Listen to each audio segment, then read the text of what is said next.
Well, good rising, everyone, and welcome back to Coffee Talk with Karen B. I don't know what was going on there with everything, but for a minute, but I hit the go live and nothing was happening.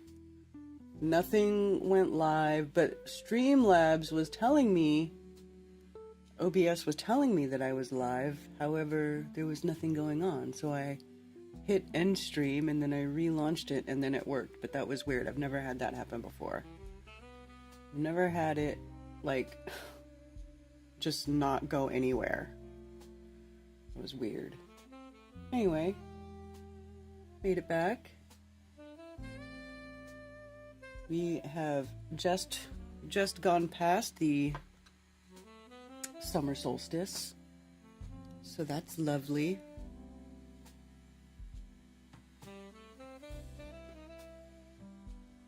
The height of summertime.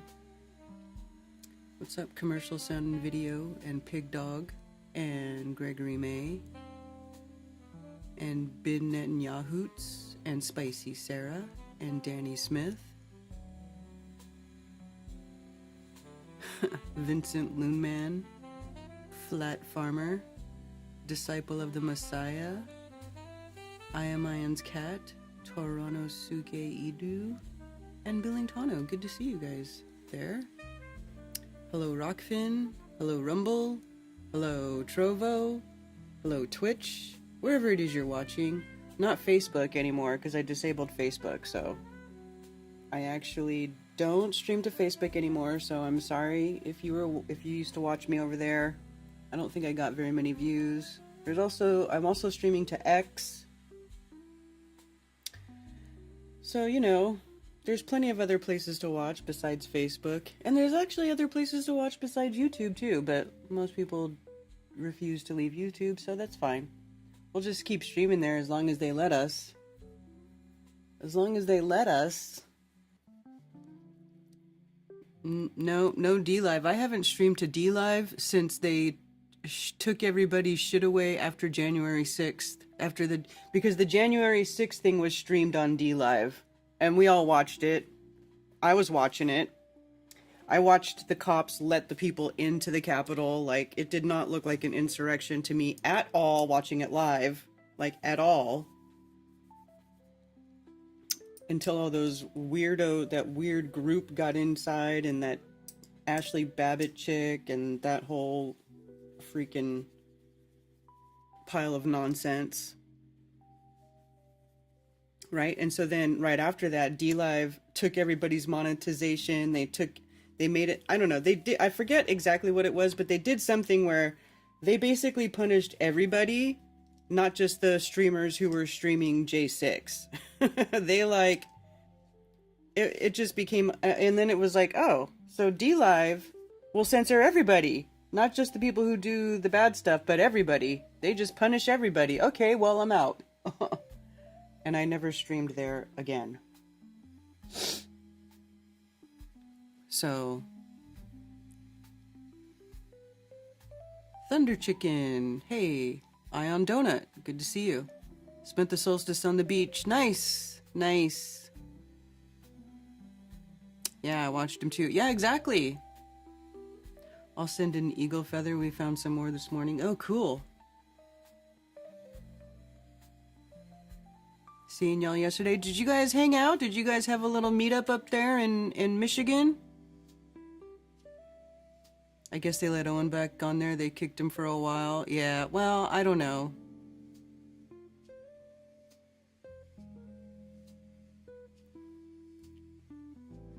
I mean, Owen got banned just about everywhere. I think he's still not allowed on YouTube.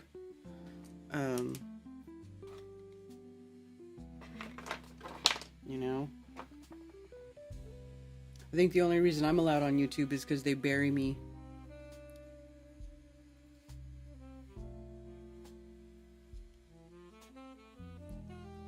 And I've gotten pretty good at talking in code.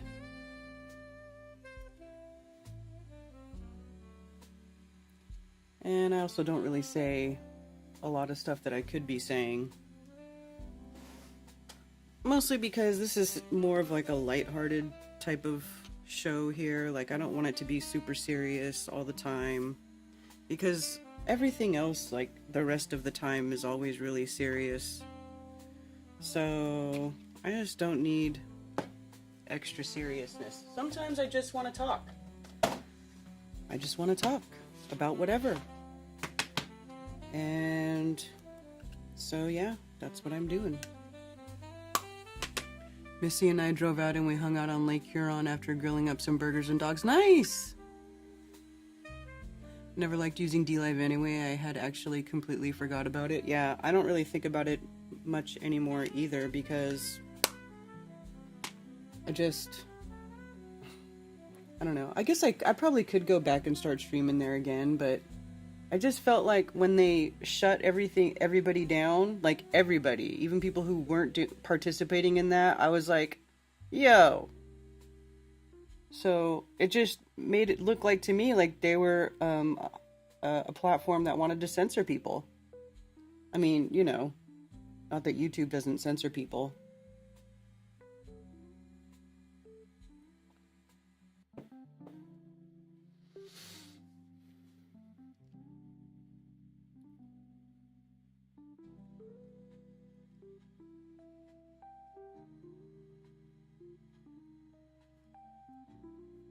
Yeah. Well, you know, a little rant is in order every once in a while. So yeah, how's everybody doing today? How is everybody doing today?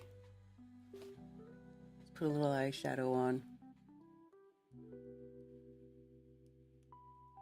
So I have some updates on personal sagas that have been going on that you guys have heard me complain about the last few months, like all the puppies. Well,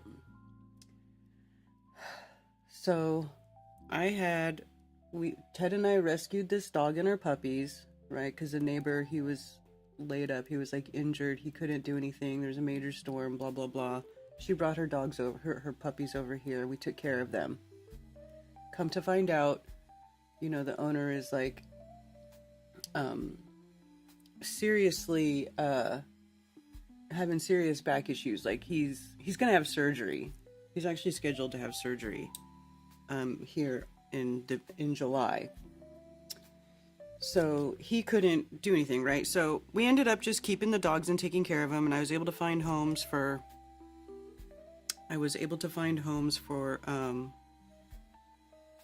a lot of the puppies, right? For all the boys anyway. And then Ted and I were like, okay, we'll keep one or two. Ended up actually only deciding to keep one because the puppies were fighting. And we're like, okay, well, we can't keep siblings together because they're gonna kill each other. So I was trying to home these dogs, and I was trying to teach them sit and down, which they learned and stuff, but they were like, okay. But then one day last week, Cammie was here with Liz, and two of the puppies in the pen start viciously fighting each other, like viciously. Like, you know, when you hear puppy play sounds and then it turned into, you know, that low growl, like they wanted to kill each other. They were fighting for like a solid 2 minutes. I even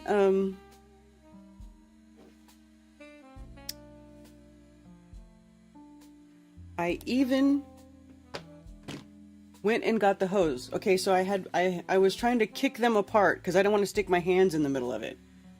They wouldn't separate. I ran and I got the hose. I have a 100-foot hose. I ran and got the hose, turned the hose on full blast, and I just started drenching these dogs that are fighting. They did not care. They kept fighting. And I was like, oh my God, what do I do to make them stop? I was like screaming till my throat hurt.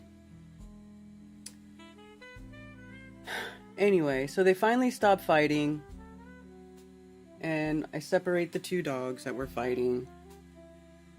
And it was just like, I was like, man, I can't deal with this. I can't I can't keep dealing with these dogs that want to kill each other. We're not a kennel, we're not a rescue. We can't afford to keep building new dog enclosures, make we're supposed to do like 3 separate enclosures now for all the pups. And then, yeah, it just became insane. So I finally broke down and I took the remaining pups to the animal shelter. And I felt horrible doing it. But then once I got there, and we looked online, it's not like a kill, they do try to adopt the animals out. They keep them for a while.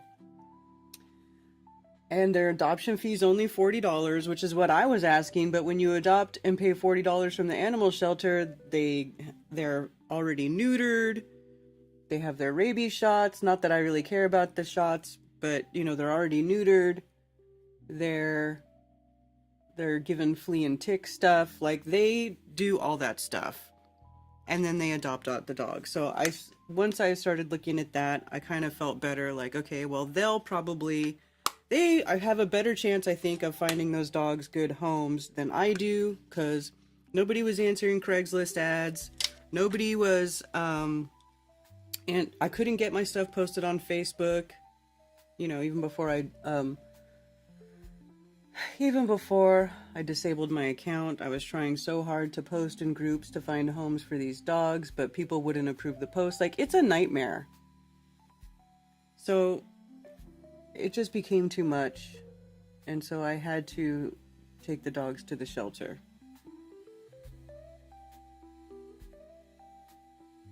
And I felt horrible about it, but what are you gonna do? Like, I couldn't do anything.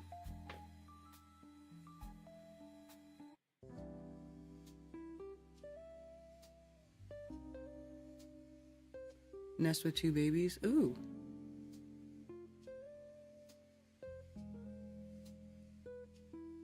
What's Plan C? Tried any rescues again? Yeah, they're at the animal shelter. And rescues, come to find out, rescues do take dogs from the shelter. They'll take the dogs from the shelter. And all of these pups, they individually, they're very good, very sweet dogs. They're very loving. I feel like they're adoptable.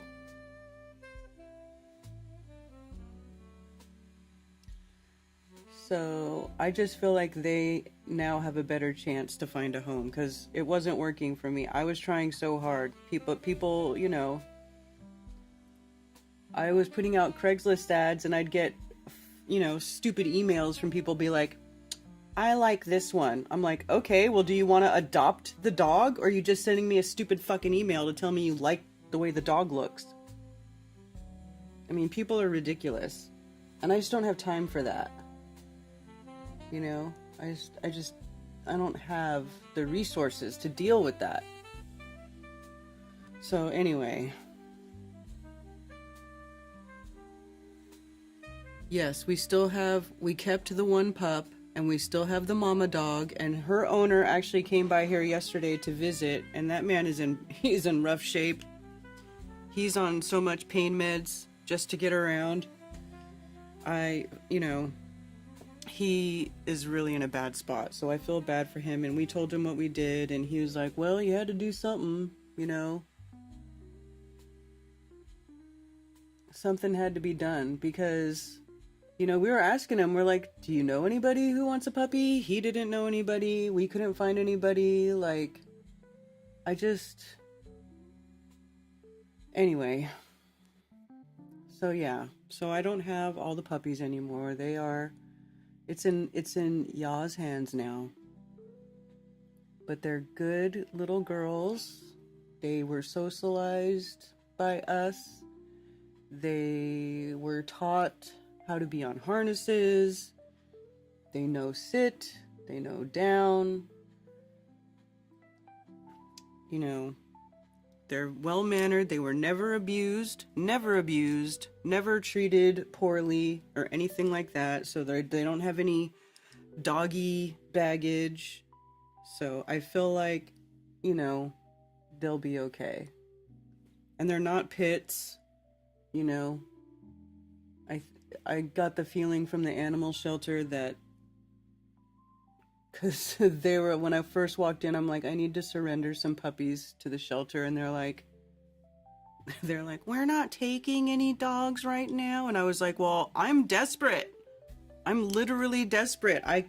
They're trying to kill each other in my yard. I said, I can't find homes for these dogs. I need help. And so they took the dogs. But their attitude did seem to change and relax a little bit once they saw the dogs were like these cute little border collie girl puppy dogs. You know, they're very sweet. They're super cute.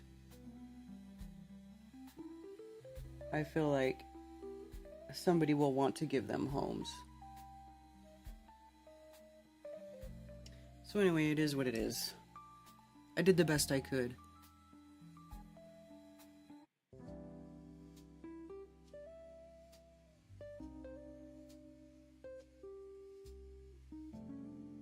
Clown show.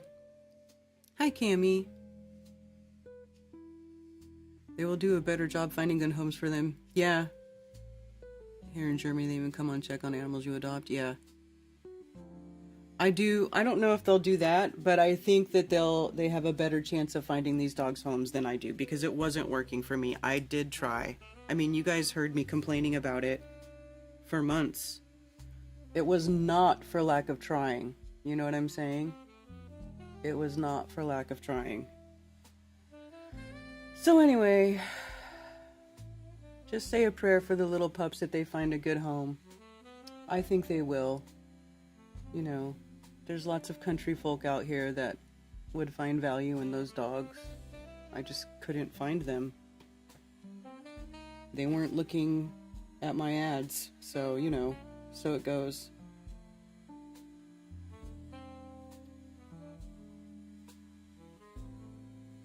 Oh, thank you, Law, for sending all the pictures. Let me download these so I can share. And sorry I missed your guys' little lunch party at your place yesterday, but Friday, you know, we drove to Mount Holly to go to the Boltons to take Liz to get a smash burger at the Boltons. And then Saturday, we drove all the way to Monroe for the after party for Jason and Brittany's wedding. Jason from OBL got married, and Brittany got married. They've been together forever. For as long as I've ever known, they've been together. Like, when I met them, they were together, so... So they finally made it official and got married. And so we went to their after party that they had at the Sweet Union Hemp Company, and it was wonderful. After party, they had like this huge spread. Jason's vegan, so it was like all vegan food, but it was so delicious. It was very good. Very good. I was not complaining. They had these donuts. Oh my god, I was eating donuts. Anyway. So, yeah. So that is the latest. So, but, you know, I couldn't do anything. I couldn't work on projects because of all these dogs we had to take care of, and they had to be like all walked separately and fed separately, and, you know, I just couldn't do anything that I needed to do. So, had to be done, unfortunately. But I feel like they have a better chance to find a home now. I really do. Because for $40, you can go adopt the dog from the shelter, and they're already neutered, already everything, right? Everything.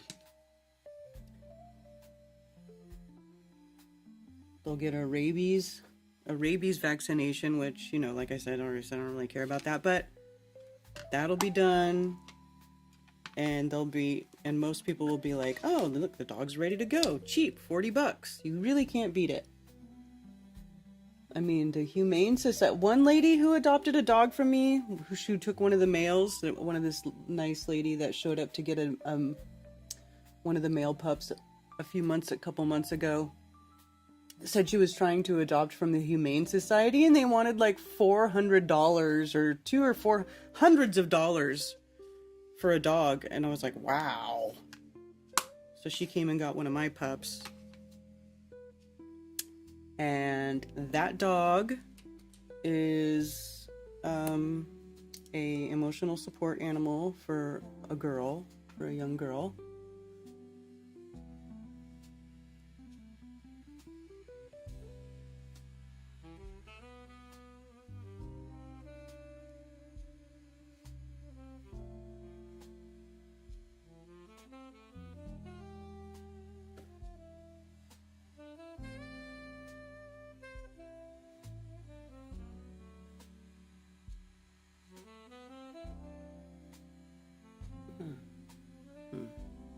Trying this gold eyeliner. I'm not sure I like it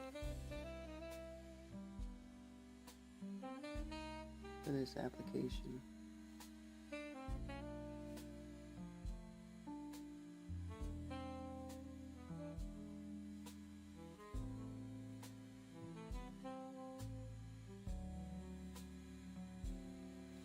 Anyway, so yeah. Now I can make time. I actually finished a project yesterday that I've been trying to finish but couldn't. This piece of furniture that I was working on is now done. That project has been wrapped up, so like almost immediately I started being able to finish stuff that I've been trying to do. So it is what it is.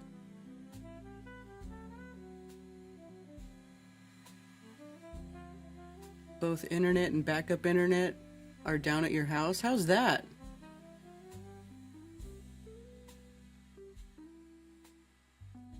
Critical Inception. Jana. Happy birthday, Jana.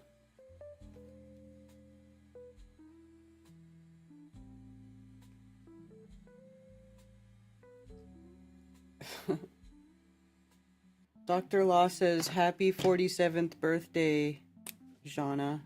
I don't...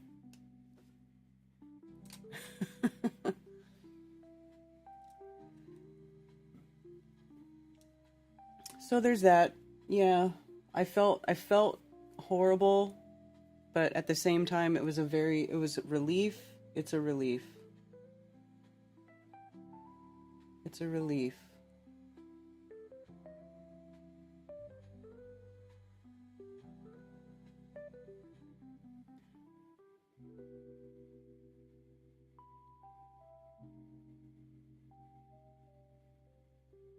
Anyway, so that's my update, if you guys give a shit.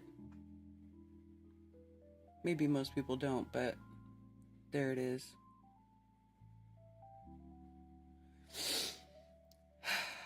Anyway, lots of crazy stuff going on in the world today.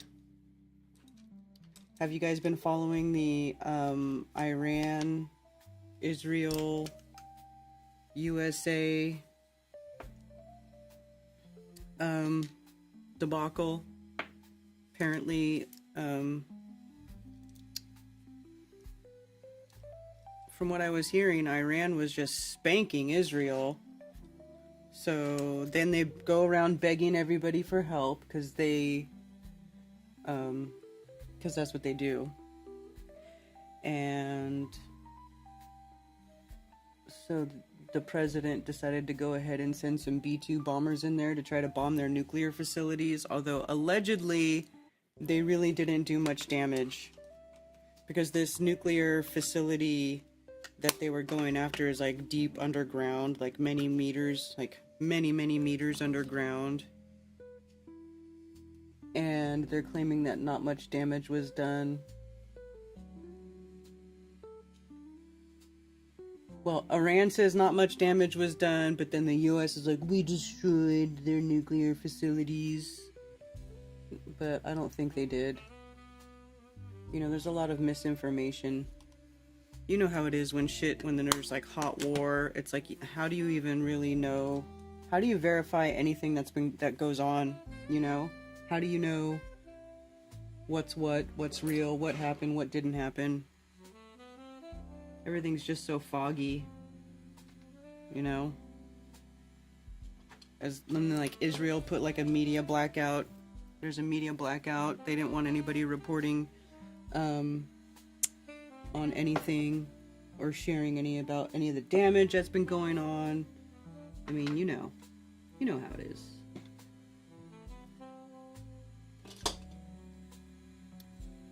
Mandy Effect. Hello. Dave Hinkle. Call in, got a quick story. Oh, okay, hold on. Let me open the phones, Dave. I'll open the phones.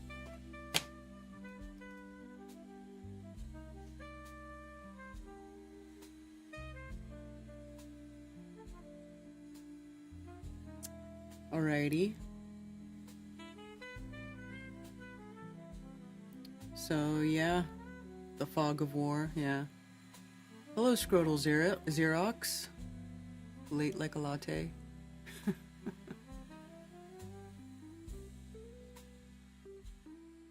Plenty of scars from dog bites. Oh my gosh, Ted's got some scars he's healing from.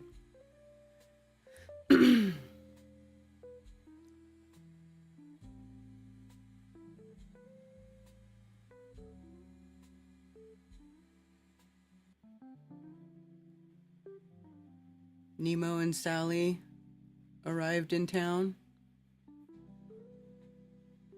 Seen this movie before, the Middle East rearranging itself again. Dude, it's wild.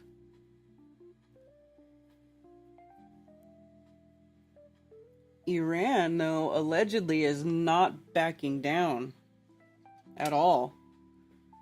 Which is,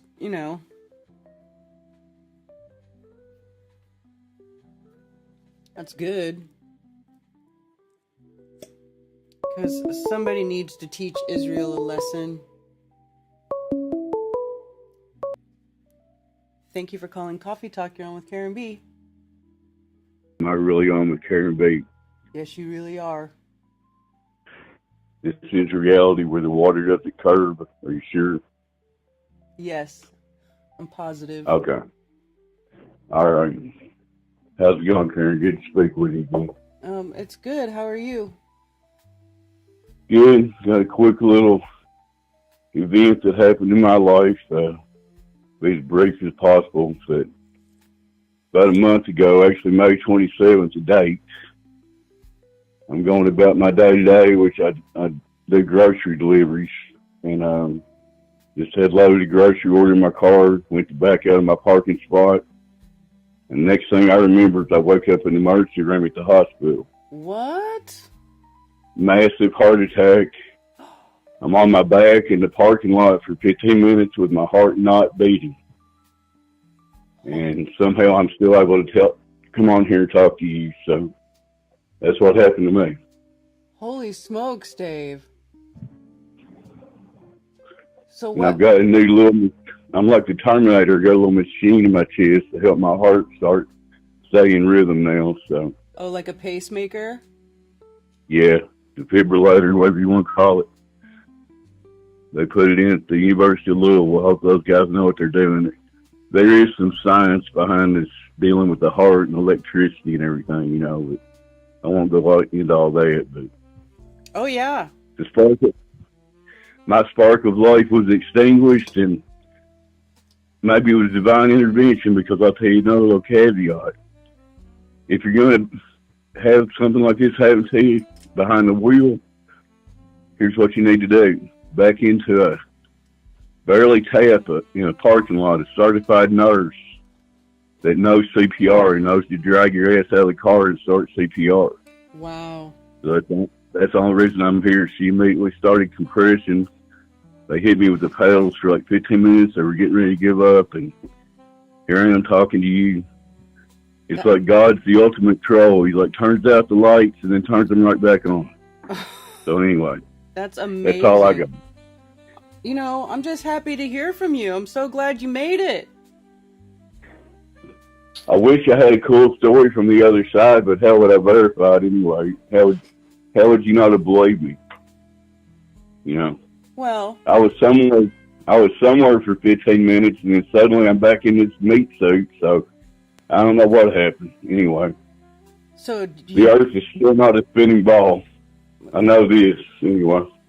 That's right. That's right, sir. If I So, can take one thing away from this life, I'll know that for a fact. Anyway, go ahead, Karen. well, so you don't remember anything from those 15 minutes? No, it's just kind of just blackness. Like I woke up in a brain fog in the ER and I had no idea what happened. And it took like 30 minutes for my brain to clear up. And I was hoping something would come back over this past almost month now, but even if it does come back, how do I know that's what happened? I don't know. It's a realm that we can only know what it is when we get there. Right. And I got a little taste of it, and then it's like right back in this reality where everything's eating each other and blah blah blah. Anyway, Wow. Well, amazing. I'm so glad you're here. I'm so glad you made it, and it's good to hear from you. I Thank y'all. wanted you, especially Karen, because you've been there since 2015. You were on the Hangouts and putting up with all the ridicule, and remember when there was just a few hundred of us on the internet? Yep. How that was. Mm-hmm. So I feel like the truth is finally, like that old saying, it's like a lion, you just got to set it free, and it's getting set free more often now. People are starting to open their eyes. You got to try to stay positive about all this crap, right? Yes. No matter what it is you're on Iran or whoever's doing or whatever. We all share this reality. Can't we all just get along? I know that sounds stupid, but you know what I mean. Yeah, I hear you. I hear you. So anyway, that's my story, and I'm sticking to it. I'm okay, and nobody sent me any money or any, prayers and healing vibes is fine. I think I'm doing pretty good for an old man. I'm still getting out in the sun and exercising and walking barefoot. I feel pretty damn good. Okay, And I'm that's back to work. excellent. Back Excellent. to work. I'm staying active. I'm going to operate this meat suit the best I can as long as I'm here is all I can do, right? Yeah, for sure. For So, sure. anyway, I wanted to give you all a little positive thing because I'll never be able to prove it. That was almost like divine intervention. Oh yeah. Yeah, that is divine intervention. That nurse was right there in the right spot at the right time. Because I looked up the stats, if you can believe stats, which 70% of stats are made up on the spot, right? But anyway, a lot of people that their heart's not beating for over 15 minutes, I'm in a group of about 3.5% that regain their full function. As far as until I've got full function, but how do you actually tell 100%? You know what I mean? Yeah. Yeah. Wow. I mean, I'm lucky I'm not laying as a vegetable in the hospital, which my family would already pulled the plug by now. But anyway. Yeah. Wow, that's amazing. I'm so glad, Dave. But, I'm so glad. I'm glad you're here. Thank you for calling. I'm so glad you're here. well, thank you. It was a very harrowing experience, but I definitely wanted to share it with your audience I wanted to wait till I was recovered enough to actually articulate it and everything. But pretty wild ride. Like I said, I wish I had a cool story to share, but I mean, that is all a I know cool is I woke up story. and It is cool. That is cool. I mean, that's a heck of a I mean, story. from the other side. Yeah. But anyway, still stuck here where the water's not curving, so you guys continue. And just keep trying to spread a little truth around and sow some seeds. And what else can we do? Yeah, for sure. Definitely. And hopefully I'll get down there near you someday and I'll get to shake your hand, Karen, and give you a hug. Oh, it would be so great. It would be so great to meet you in person after all these years, for sure. I do have a brother in South Carolina, so if I get down that way, I'll let you know. Oh, definitely. Definitely. Okay. All right, I'll let you go. Have a good day. All right, Have a good David. rest of your day. Yes, you too, I sir. still exist in whatever this is, and going to continue as long as the Creator wants me to. So Amazing. there it is, right? Amazing. All right. Peace, All everybody. right, take care. Holy smokes. Is that amazing or what? That's wild. This is an attempt to make Iran bow to the central banking system. Yeah, possibly. I know they still don't have a central bank. They banned usury, and the the juicy people want to come in there and do their juicery. Sarah, are you back in town?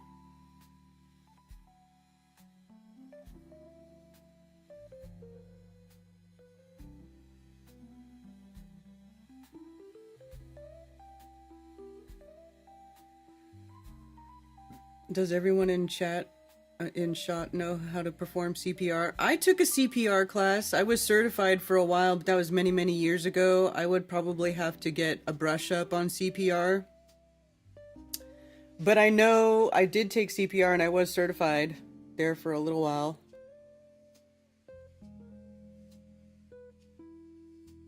Sad you missed Jason's wedding celebration. Oh, it was cool. It was just a big party with a bunch of food, and John C., the DJ for OBL, was spinning some old school hip hop tunes. It was pretty fun. It was pretty cool. Dave, yeah, Cammy, exactly. Dave, the coolest story ever because you lived to tell it, sir. Absolutely amazing. Takes crazy to know crazy.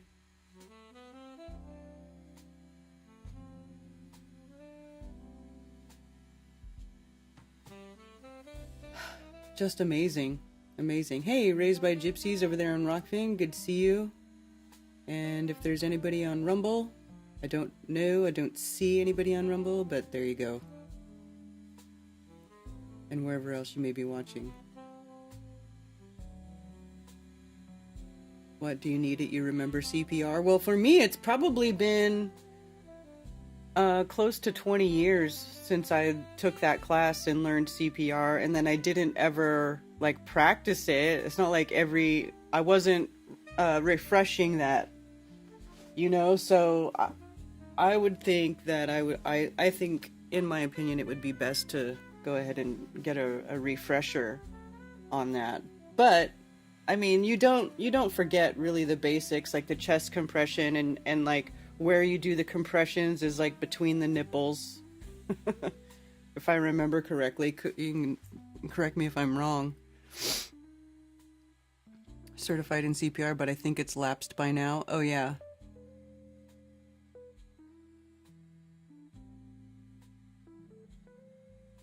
It's Jana's birthday, $5 if you can say her name correctly. Liz the Iron Maiden. Hey, Bill Wheel. Okay, so I'm gonna upload these photos so I can share them. One sec.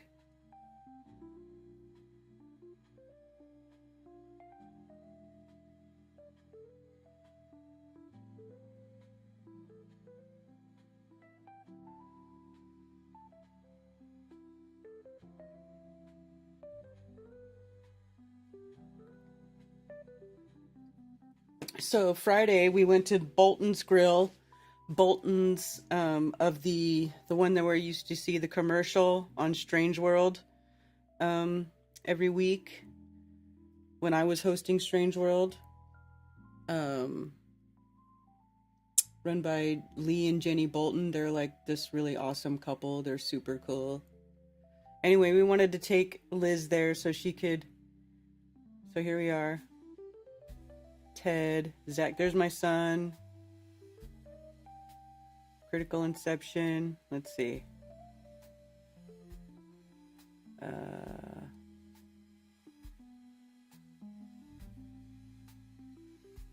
There we go. Somebody should have took a picture of the Bigfoot because they got the Bigfoot. They had the Bigfoot all dressed up like it was going on a pool party. And I missed it. There's Jenny. She's so cute. She's the sweetest little thing. I love Jenny Bolton. Just so you guys know. Miyagi punch to the chest, yeah. I'm certified 30 compressions times 2 rescue breath is the current cycle. They change things from time to time. Yeah, they do change it. See, that's another reason why I was thinking maybe it's best to do a refresher. And actually, when I was doing it, they were like saying you don't need to do rescue breaths, or I don't know. Like I said, I don't even really remember it that great.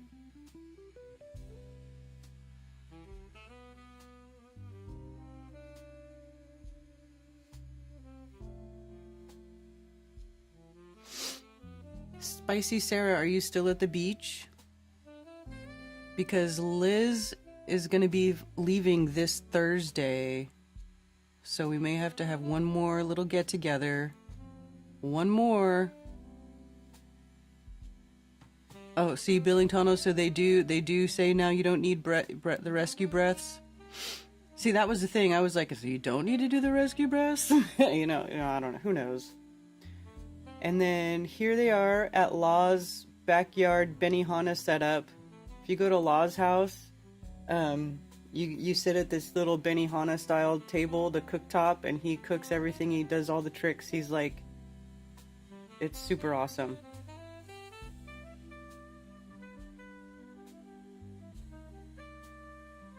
Was it just you guys?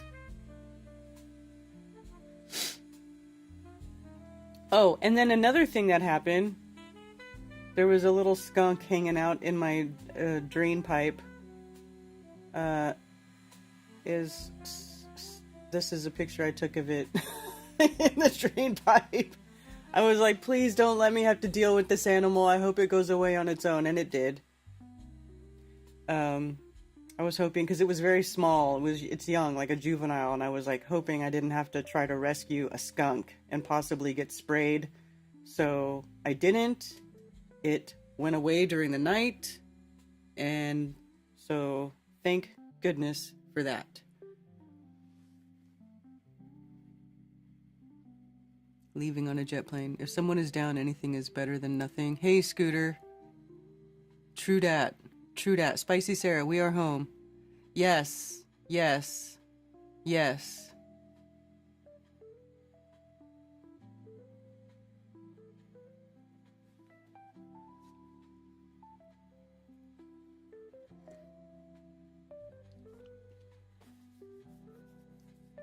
Just texted you Squatch Shot. Oh, yay.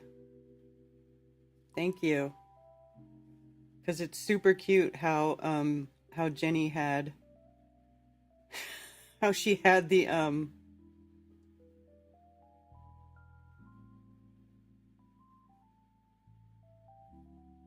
how she had the Squatch statue dressed up. Here we go. Yay! Look, and there's Liz next to the Squatch, wearing its little inflatable flamingo, and its lei. So cute.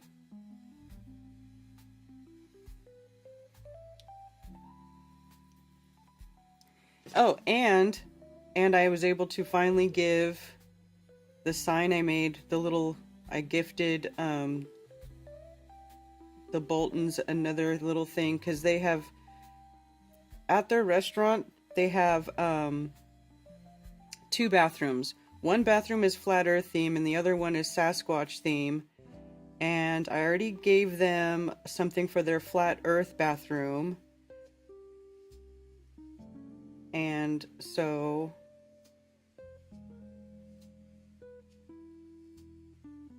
let's see. And so I also gave them the sign I made for them. Where is it? Where is it? There it is. Squatchy Potty. I made a Squatchy Potty sign for their Sasquatch themed bathroom, so that's fun. That made her smile. Short Squatch, yeah. I have to stay certified for the hospital, and we are required to do this every 3 months. We have to do rescue breaths with the bag valve device. Oh, yeah. Compression only technique is for the public. Yeah, see, that's what I thought. I thought you had to have that little bag, that breather bag, because if you breathe rescue breaths into the person, you're breathing CO2 into them. You're not giving them any like usable air. It's like your used air, you know, so it doesn't really help. So yeah, but they use that bag thing where it has a little mask, and then they squeeze the bag to like help inflate, you know, get air, oxygen pumping through the lungs.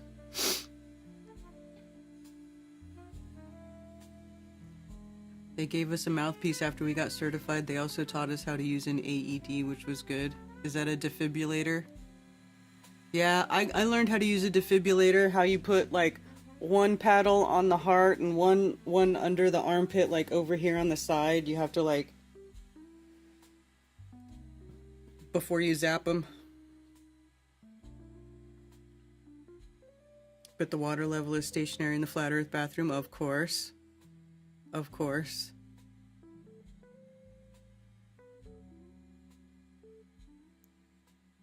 Different for babies too? Yes, because they're so tiny. Yeah. Yeah, well, I learned, well, when I with my very first son, the hospital told me how to do that stuff on infants because he was premature. So they teach you how to do it with infants, and it's yeah, you like use your fingers. It's kind of intimidating. When they start telling you how to do that stuff, it's like in my mind I'm freaking out. I'm like, I don't ever want to have to do this. And luckily I didn't. But yeah, man. It's scary. Scary stuff. Can't even get my truck out the driveway without something else breaking down. There's an app to show where AE devices are located. Pulse Point app, it's free. Oh, that's good to know, Scooter. Pulse Point app. Interesting.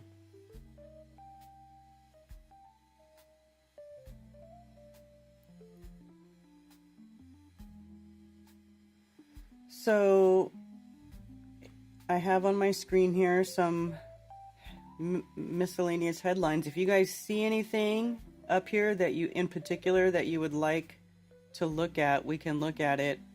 There's some interesting headlines here in the science one. Scientists have just discovered an ocean at Earth's core, challenging our understanding of the universe.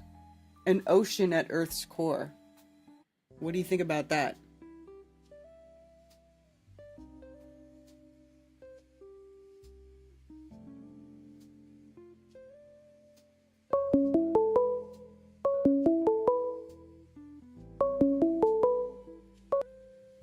Thank you for calling Coffee Talk. You're on with Karen B. Karen, it's Ron. How are you doing? Good. How are you? Oh, pretty good. Hey, I got 5 topics for you. Okay. I hope you find fascinating. Okay. The new rabbit hole I'm going down. Well, did you go? Were you in elementary school in the 70s or 80s? I don't know how old you are. In the 80s. Okay. There was a program called the GATE program. Yes, I remember. Gifted and Talented Education. Yep, I remember that. Were you in it? No. They told me that I was like just a few points below being put in that program in my testing. Okay, I have no doubt. You're very smart. My sister was in it. She was valedictorian of our high school. I haven't talked to her. I don't really talk to my sister. But anyway, apparently this was a CIA government program to identify children who could remote view, who had ESP, who could hear certain frequencies. Well, I have a little list here. I wrote notes so I could be fast today. All right. Adults are now remembering this. They're having flashbacks to when they were kids because, we were in elementary school. We couldn't remember what they were doing to us. Mm-hmm. And they didn't tell your parents what they were doing. They were giving you a hearing test. Mm-hmm. A guy would come in with a big briefcase. I remember this vividly. Mm-hmm. Would come in with a briefcase, put these big headphones on you, And it wasn't really a hearing test. It was always like, that didn't seem like a hearing test after it was done. Apparently they were playing different frequencies, and then you're supposed to lift your hand if you could hear it. Yeah, I remember doing that. You do? Okay, good. Cool. And your audience, so this may reflect how other people have flashbacks. But they gave us liquid drinks. I don't think I've ever had that. They're supposed to be like little Dixie cups full of pink fluoride. I didn't have that, but the red tablets, they had these red tablets you would chew on, and they would stain your teeth red all the way around. And they're like, you got plaque over here. This is where you need to brush more. I remember those red tablets. Do you remember those? I actually don't remember that, no. Okay. Yeah, I think they still do it now to teach kids where to brush more because you got more plaque here. They're using it. The pink tablets, they used the substance. It started with an E. I don't remember the name. You guys can look it up. But they banned it. It's no longer used. It used to be in women's makeup and stuff. They've completely banned the thing that they were putting in our mouths as little children. And this I remember. They had little cards with different geometric objects on it, and they would try to get you to, without looking at them, guess what's on the card. I remember that, and I wanted to have ESP, so I was really trying to do it. But I remember them doing that. They would flash the cards at you, or they show you the options, and then tell you, which card am I holding up? Do you remember them doing that in elementary school? No, we did not do the telepathy test or whatever. Oh, gotcha. All right. CIA and the Monroe Institute was apparently, they were trying to find children with abilities to recruit them into intelligence. Yeah, it makes sense because they had a gateway program. I've got 2 videos on my channel where I read those declassified PDFs about the gateway program where they talk about remote viewing and like the heart and bifurcation and how to get yourself into these and these energy bubbles. Like it's a whole thing. Yeah. So it makes sense that totally. that it was called part GATE of the GATE program too, the gateway thing. And they showed like as like a little angel and little computer sounds was the beginning of the whole slideshow of the gateway program. And there was different sound frequencies. And I remember as a child I was able to astral project or something, or they were just dreams. Mm-hmm. So I remember vividly before I go to sleep, I'm like, where are we going to fly to tonight? I could fly over the neighborhood, like have an out-of-body experience. It was so freeing and fun. I'm like, where are we going tonight? But it could have been a child's dreams, too. I have no idea. But I remember that vividly, of being able to do that as a child. Yeah, you could have been. There was one... Well, you know, when you're younger... you haven't gone through as much brainwashing. So those type of natural sort of telepathic abilities are still very strong, but you're so young, you don't really know how to tap into them or control them. And so they just kind of happen randomly. And then, you know, the way that everything is set up, they totally brainwash you out of that shit and sort of put those natural sort of telepathic abilities into atrophy. So. Totally, and you forget them, and they fluoride our pineal gland. Yep. And you know what I mean? Because I remember as a child, I'd be out of the corner of my eye, be able to see like shadow figures. It's the only way I can describe them. I'm like, oh, there that is again. Yeah. I know nobody else could see it, and I don't know if it was a vision problem or what. You know, you don't know it's a. Shadow people is a whole thing. There's lots of people who see shadow figures. Yeah, it wasn't really creep me out, but it was just, you know, like, this ain't right. Like, I don't know, when I would see them. Mm-hmm. But there was one chick on there, on one of the, it was like a whole TikTok people. There's a whole thing where people remember the GATE program. And she said she was recruited into military intelligence because she could feel metal machines and where they're broken. She could feel them, so she was recruited right in there, and she was in the GATE program. Crazy. Okay, that's all I had on that one. I just wanted to trigger your memories, because I thought you might be into gifted and talented too. I never was. I was not, but I had a my friend. Sister was. I had a friend that was in it. I had a friend. Some of my friends were in it, and I remember one girl who went in it, and she was very smart. You know, even today, you know, she was a smart girl. And she went in it, and I remember asking her, I was like, what do you guys do over there? She's like, well, we just play games and, you know, like, They don't even like, Yep. they were doing weird activities. Like it wasn't anything like where they were enriching their education or anything like that. Like it was all, she said they played games and solved puzzles and shit. Totally. And people still have their worksheets from the program. And it has like whales in it, studying whales, and I can't remember all of them. She was showing us all the worksheets on a YouTube video, but it's just TikTok, but they pulled it into a YouTube video. So easily found on the internet if you just look up the GATE program. I can't remember all the worksheets now, but yeah, they had nothing to do with making you smarter. No. Or educating you. No. It was very, I don't know how to put it in words. I actually think when they find, like, after having my children in school, that they find the smarter children and they pull them out, and it's like they're trying to slow them down.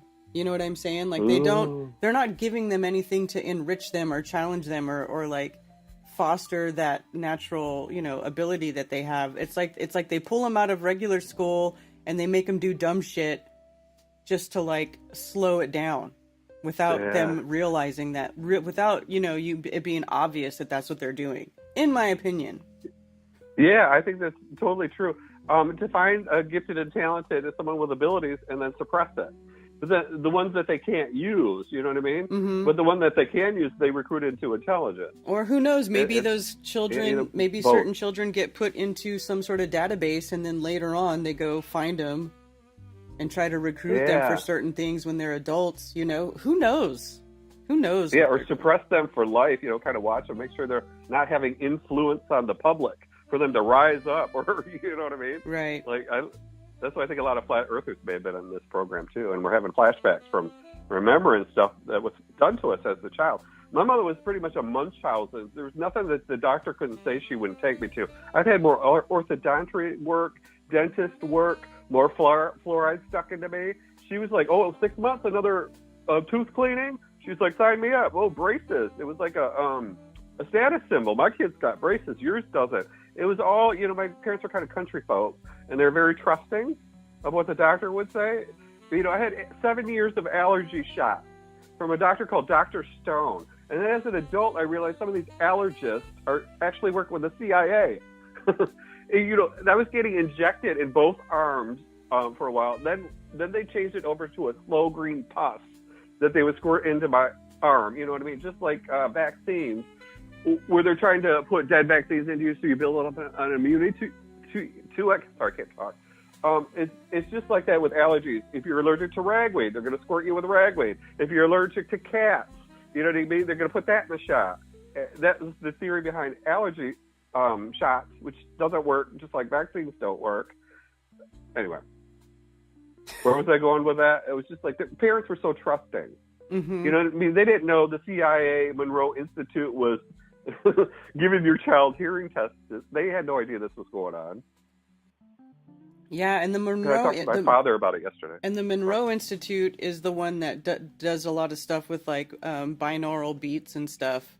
If you look up Monroe on YouTube, they have a lot of, like, those where they put those tones, where you have a different tone that is underlying in the music, and it goes into each ear. So one tone goes in one ear and the other tone goes in the other ear, and then your brain works out the difference, and that frequency creates is supposed to have different effects with different frequencies in that way. Yeah, left hemisphere, right hemisphere, trance states, involved with hypnosis, and also subliminal messages, left ear, right ear hemisphere. It can mess with your brain's chemistry, different frequencies. Those are just thoughts after you said all that. Well, I don't know if it messes with your... I don't know if that's really what it is, but like it's supposed to induce like certain feelings, like, some of them are like relaxation or, increased concentration or, different things like that. That too, also, you know what I mean? But then my mind goes to the Beach Boys, the California place where Helter Skelter and where they're making all the music that makes me think of the Rockefellers that created the frequency all radio stations play their music on. That was all military intelligence figuring out what they could do with music. You put subliminal messages, mind control, all of that into it. I mean, the place that it was done to is a big, it used to be an old fort. Now, what's the guy's name? Jared Leto is living in that building. That's all tied in with, I forget the name, Coral Canyon, maybe? Oh, Laurel. I don't know where it is in Laurel Canyon. Laurel Canyon. Thank you, Canyon. Laurel Canyon. UINTJ helps me with pull out the words I'm trying to come out with. But all that sound frequency, Monroe Institute, CIA, Monroe, you know what I mean? It's not all connected, but it's all kind of the same science. Yeah. The same, trying to mess with your brain kind of thing. I say the Beach Boys, but there's so many other bands that came out of there. Anyway, in the Rockefeller, you can get apps on your phone to play music back to you in the non-Rockefeller frequency. Yeah, but I know there's a whole thing about 440 and all that stuff, but I kind of am not really on board with that anymore because after talking to Stefan and talking to Crumb and like other people who are musicians, it's like 440 is not the only frequency. Like every note, every time that changes just a little bit, the frequency changes. So you're actually not just getting hammered with 440. You're getting all kinds of frequencies. And even if you tune your guitar or whatever, and you tune whatever the key is that they start with to 432, I don't know if it's A or whatever in 432, and then you tune the rest of the guitar to that, like not the rest of the strings are not going to be in 432, just the one that you tuned is going to give you that 432. And then once you put your finger on it and start changing the note, well, even that changes too. So actually there's all kinds of frequencies in the music, every kind. Even healing music is going to have like a wide variety of frequencies in it. And not that I don't like them, like I like some of the, if you look up some of the musical stuff that's like healing frequencies, it'll say like 432 or 528 or and there's a range, right? There's a whole range, because you don't just need high frequency, you actually need the whole range. Like if you look at your chakras, the red chakra, your root chakra, is the low frequency, and then each one gets higher and higher as you move up in the chakra system. So it's not just about high frequencies, it's about the right frequencies. Some of the low frequencies are good, and some of the higher frequencies are good, but it's not really like you can't just say, oh, this music's in 432, even if you said that, because I have this app on my phone that tells you, the frequency or whatever of the music, and you hold it it goes into the microphone of the phone, and then it tells you, the little app tells you what frequency it's at, and it's like it's just all over the place.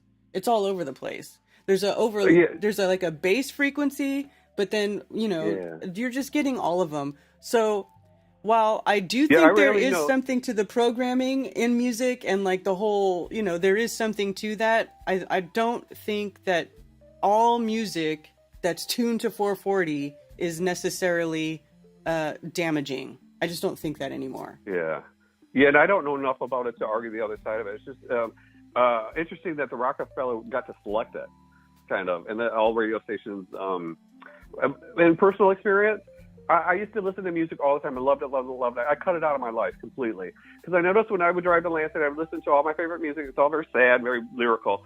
I would be so sad by the time I would get there and be like, so into a pit of depression. I'm like, what is going on here? When I cut out music from my life, my moods have stabilized. I don't know if it's frequency or what, or the music I'm listening to, but I just wanted to put that out there. If everybody else finds, after they're listening to a ton of music, if they feel their mood is completely shifted to a negative, horrible space. I mean, now I listen to podcasts when I'm driving a long distance. I don't put the music on at all. I mean, I listen to the radio a little bit here and there, but mostly news radio. But on that subject, there's a video out here on this subject that we're talking about right now I think you'd like. The Rosalind Stave Angel is the title of the video. I'm looking at it. Music Cipher. And then it shows, salt on a speaker. You change the frequency. It dances into a different geometric shape. And they took out the geometric shapes from the Rosalind Chapel and made the music. why I bring this video up is they show the whole music of the chapel, you know what I mean, the order of it, and they created a song. At the end of it is what we're talking about. Someone created the same kind of thing with a speaker and salt, but it was more, how to put it, it's not like mechanical, it's more, anyway. You'll see it. The person is singing the notes, and the salt is moving into geographic shapes. Mm-hmm. And so you can do it with your voice too, and with singing, it's not, you know what I mean? So it's kind of along the thing. And it's beautiful. I think you would like to see the video in your audience. The Rosalind Stave, Stave, Angel Music Cipher. And it's towards the end of the video where they're singing the notes. And anyway, so I don't want to believe you're that topic. You know, I got 4 other ones. Okay. It's been a week. Our conversations kind of spike this, and then I go down different rabbit holes. But I have 3 buildings too that I'd love for you to look up. But can I just go quickly on our conversation about nuclear weapons last week and electrolysis? And when you said electrolysis, I thought of laser hair removal. Why is that the same word? I don't know. H2O. It's so weird. All right. Well, some of it's kind of boring. The loud bang from is lighting the hydrogen on fire after they do electrolysis. Yes, hydrogen, and highly flammable. Big, huge, loud boom, sonic boom. I think. I'm jumping around here in my notes.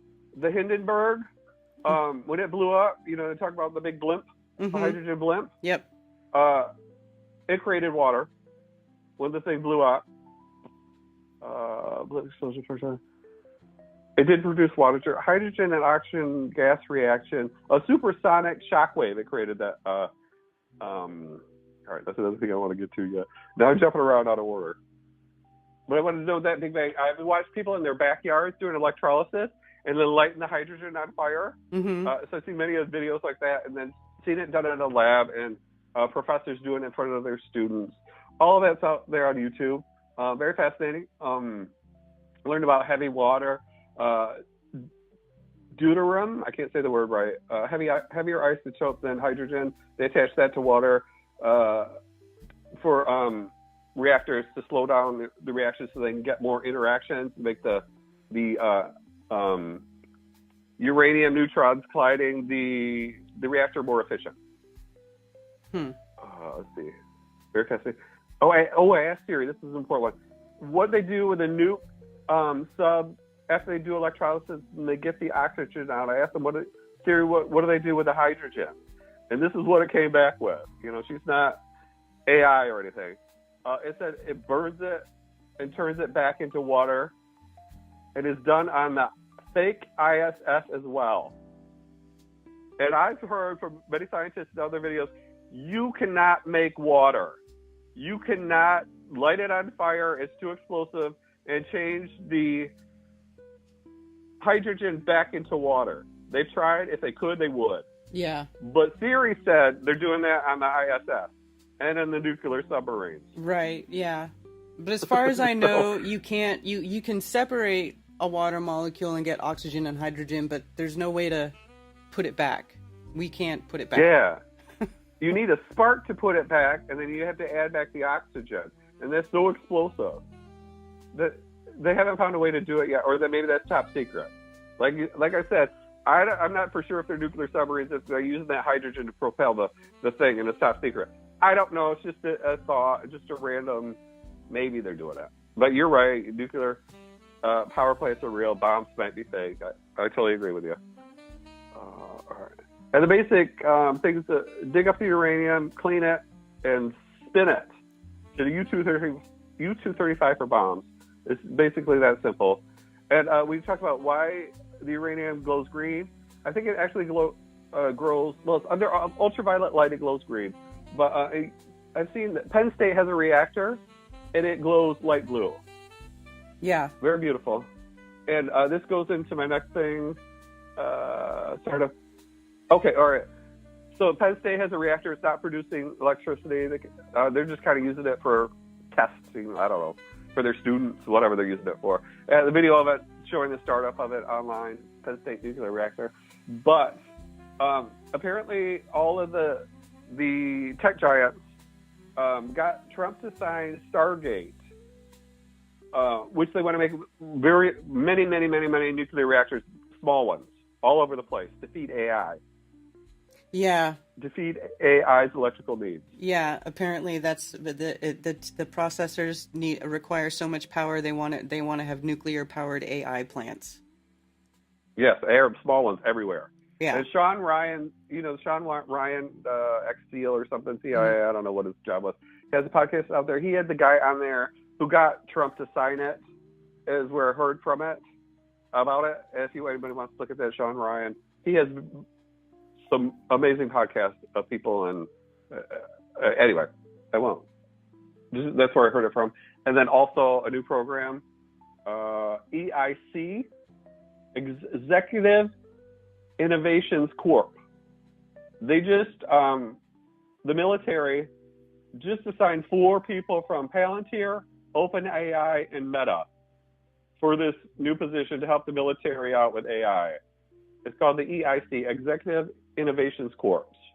They've all been made colonels, lieutenant colonels, 4 billionaires in the Army's Detachment 201.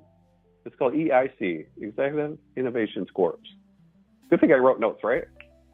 Yeah. So we can go through them quickly. I don't hog the whole stream. Fascinating. I just heard about that yesterday. Putting billionaires in the military, not going through basic training or anything like that. Oh yeah, just, yeah. I saw that they put some tech bros and they put them in the military. Basically, made them military officers. Yeah, crazy. They just fast tracked them because apparently they need them now. Sean Ryan again, the guy said, I think it was the same topic. He said, whoever controls AI first, whoever has the best AI controls the world. It's a race. It's the biggest race ever, probably than getting to the moon. Because it's like playing chess. He's saying. And you're 14 steps ahead. A battle plan, what the enemy's going to do, predictions, all of that. And that's the war, the race that's going on, and all the money in these programs and Stargate, and I forget the other name of the other one. Anyway, fascinating. And then buildings, or can I say a couple movies? What do you mean about? Well, I'll show you a couple of buildings to look at. I'm trying to find one building that you can't shoot down as being otherworldly. Oh, okay, sure. Sure. Those are kind of beautiful. We don't have to linger. And these aren't ones. These are explainable, but they're fascinating, beautiful buildings. The first one is Chateau de Chambord. Apparently Leonardo da Vinci, who died May 2nd, 1519, 67 years old, 1519, drew up the plans for this building. The marble helix spiral staircase is like one piece, so impossibly built. The staircase in the middle of the whole thing. It's the perfect helix of DNA. All right, so that building, I've got halfway through the video on it.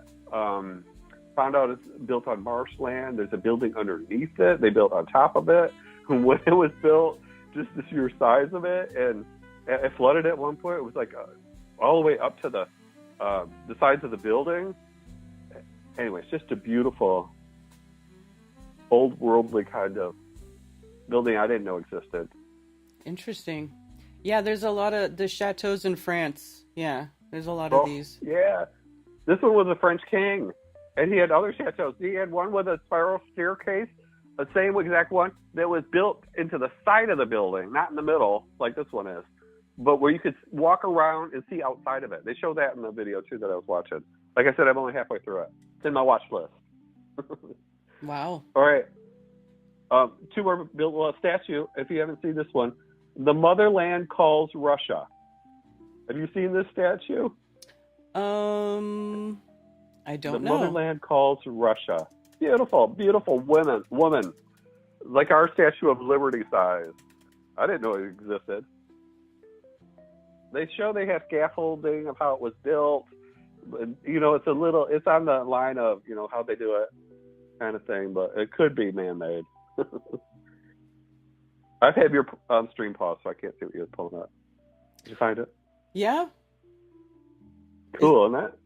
It is. Yeah. I don't know. There's actually a lot of these giant statues that people make. Like Thailand has them, China has them. A lot of these places make these big statues of like whatever. India has them. So. I've seen them. Were some a guess that they may have been flash petrified into it because, like, some of the marble ones, not any of these ones, they will actually show the veins on the person's arm, or the detail is just so couldn't be chiseled, or that's the theory. I can't tell you one right now. That's you're making me remember images that I've seen of this conspiracy that they may not actually be statues. They're so perfectly. It depends. Well, yeah, I'd have to know. show you one. But. You'd have, yeah, and also too, a lot of these statues are made of marble, and marble is one of the softest stones that there is. That's why it's used for carving. That's why they made so many statues out of it, because it is very soft. You could literally get like, a heavy grit sandpaper and some water and start carving into marble. Yeah. So this kind of shit. That remind me at the end of it, thing about crystals, because I know that lights you up. I remember getting off the phone with you, and then you found crystalline is in bones, in your human bones, and you had an epiphany from our carver. Well, I did not take credit for it, but your study of crystal. Maybe I'll tell you about that. One more building first. Okay. The Bucharest Palace of Parliament in Romania. The Bucharest Palace of Parliament, the heaviest building in the world, founded in 1984. 84. So this is like. You know what I mean? So this kind of the timeline and all that, it's very interesting. I haven't watched the whole thing on it. I just, maybe 5-10 minutes of one of them. Oh, so this building was built in 84? Is that what you're saying? Yeah, it was founded in 84. And you know what I think when they say founded? Well, founded, yeah, but founded is not the same as found. That's a totally different definition. Yeah. Well, I say, they found it, they took it over. My theory of it. And free masonry, you take the word free masonry. Free yeah, masonry. I know. They found that shit for free. I know what people think, but I just don't think that's correct. And then another theory, Roman masonry. They said they had leftover Roman masonry. And some say that they may have human bones in the masonry when they're self-healing. That's way out there, Karen. I already know what you're thinking. Just putting them out there, the things I've heard. Wait, you mean like the buildings have bones and they grow? Human bones in the masonry. They said it could be self-healing. And then bones in our body, crystalline. And then a 60-minute thing I want to show you about the crystal cave they found. You may not have seen, but I think we do that now. 60-minute Australia crystal mine, I think would be enough to bring it up. It was just from like 2 weeks ago, and they go down in there, and it's so hot that they almost pass out. And they have to put different bodysuits on, and they go down there again. I think it's in Mexico, but yeah. Oh, I don't remember okay. the details of where it was. Oh, that's okay. If you're talking about the Naika mine, where it's where it has all the giant selenite crystals below, where they have to wear special suits and all that stuff. Yeah. And they had to build a whole pump system because the mine, that whole crystal cave is naturally filled with water. They had to pump all the water out. And they had to pump the water out. And then they have to wear special suits, and they can only go in there for like a half an hour at a time to explore the cave. But they actually let that mine flood back in again. They closed it, and they stopped the pumps, and they let it fill back up. Okay, so it's old news to you. Mm-hmm. It said the video came out 2 weeks ago, so I thought I was maybe showing you something new. Well, but anyway, that's amazing the planet does that. Yeah, it could have been a new video about old stuff. Who knows? Yeah, when they posted that. You're educating me on crystals, and it was fun to watch you light up, because that's a subject you love and are into, and I don't know if you can make a career out of it. I don't know if you can make a career out of it either, but it is Yeah. probably my favorite subject, and I feel like it's one of the most ignored but most important pieces of the Mm-hmm. puzzle of the realm. You know, people just don't. Yeah, the slurry, the water is the carrier. Yeah, It's in every electronics. The Japan thing that you're showing me, where they're making lab grown crystal. yeah. Yeah, very cool. That brings me such joy if I can spark or help people that way, and you or anybody else, because I can feel your passion with something. Ooh, it's as 11:11. an INFJ. Sorry, what's that? It's 11:11. Oh, see. And that 11:11. JT loves Jesus Christ. JT loves JC. He has a video on there about 11:11. It is the what is the national holiday? You may know. It's Veterans Day, maybe. Yeah, veterans. And they yeah. have a monument on 11:11. Yep. It does a thing with the sun. 11:11. It only works on 11:11 at 11:11. Yeah, and the sun shines through the monument. Mm-hmm.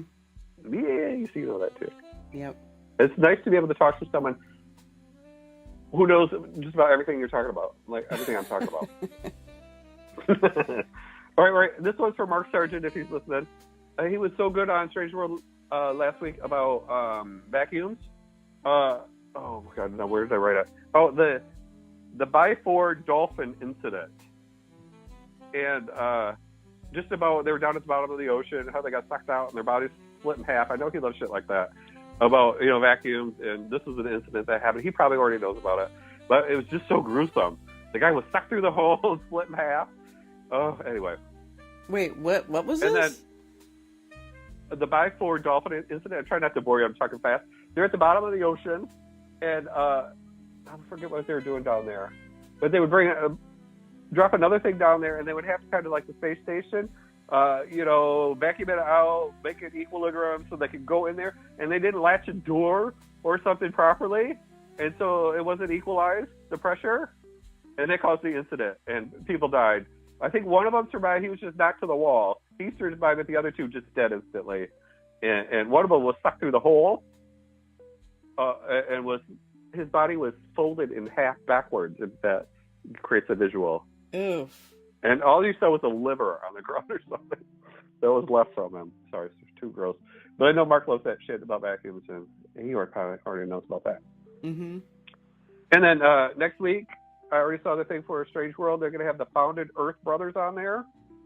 And he was one of the Founded Earth Brothers. One of their videos was the first one I went to about the little season, where he debunked it. One of the brothers did. Yeah. And so I'm still on the fence of both of them. You know what I mean? It doesn't matter either way. Jesus is still coming back. But if Mark or DJ or anybody's listening, if they could ask him about the little season and how he debunked it, maybe it'd be a little. Well, there's things that happen that are in Scripture that are supposed to happen that lead to that. And like one of them, I know one of the major ones is the Olive Mount is split in two. And so far, the Olive Mount has not been split in two. It is still there in one piece. So that's a major one. And the rebuilding of the temple and the mark of the beast and all, you know what I mean? Yeah. But they beat our head over with the Left Behind series, and every evangelical Christian is waiting for the rapture. And it seems like all of that could be a deception. When they're pounding something so much and they're telling us the rapture, you know what I mean? The mark of the beast, when they're beating us over the head with it, sometimes it can be a lie. That can be a deception. But I put it out there. I'm on the fence either way. You know what I mean? But it makes you wonder. Yeah. Then we can be further along on the timeline. Anyway, like I said, in the end, it doesn't matter. If he's coming back for the final battle or if he's coming to rapture us, you know what I'm saying. But it seems like to get people to support Russia and make them Zionists and all that end times prophecy about Israel is why we let them get away with genocides and being a bully of the Middle East and getting us into a war and you know what I mean, bombing nuclear sites in Iran, sucking us into this war. Netanyahu, the videos of him says 2007, 2009, 2016, 21. Every time he's been before the UN, before Congress, saying we got to attack Iran. They're 2 weeks away from a bomb. You know what I mean? All of that it's all helped along by Christian end times. Do you follow my train of thought? Excuses because they're the chosen people and yeah the whole temple has to be rebuilt. It's Muslim right now. They got to destroy the temple and rebuild the new one. Yeah. Right? It's the Temple Mount with... All right. Mm-hmm. Sorry, I'm going off on too many tangents. But it seems all intertwined to me that anyway, it's Founded Brothers on Mark Sargent next Tuesday. Is it on Wednesdays? I don't know. Tuesdays, yeah. Tuesday night. Okay, I saw their little preview thing of it.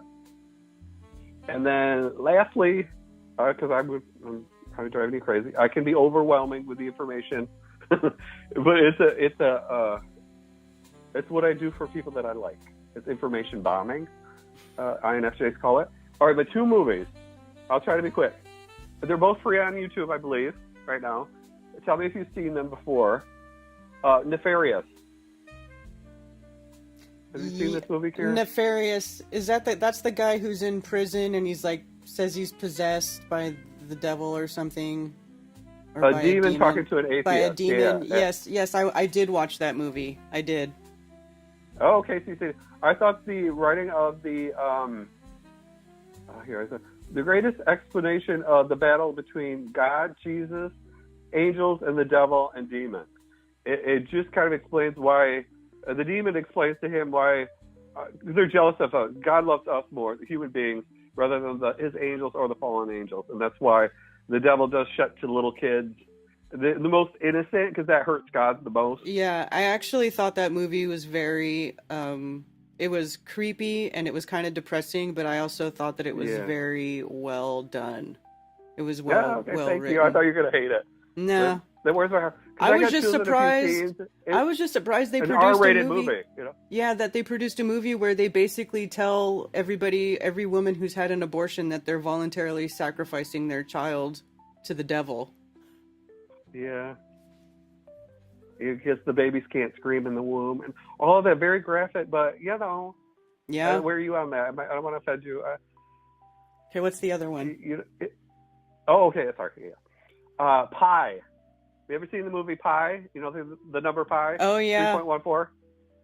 Oh, black and white? Yes. Seen it in the 80s? Yes. Oh, love that movie. It's one of my favorite. They just now, in 2025, calculated out pi to 300 trillion digits. They had a computer program, that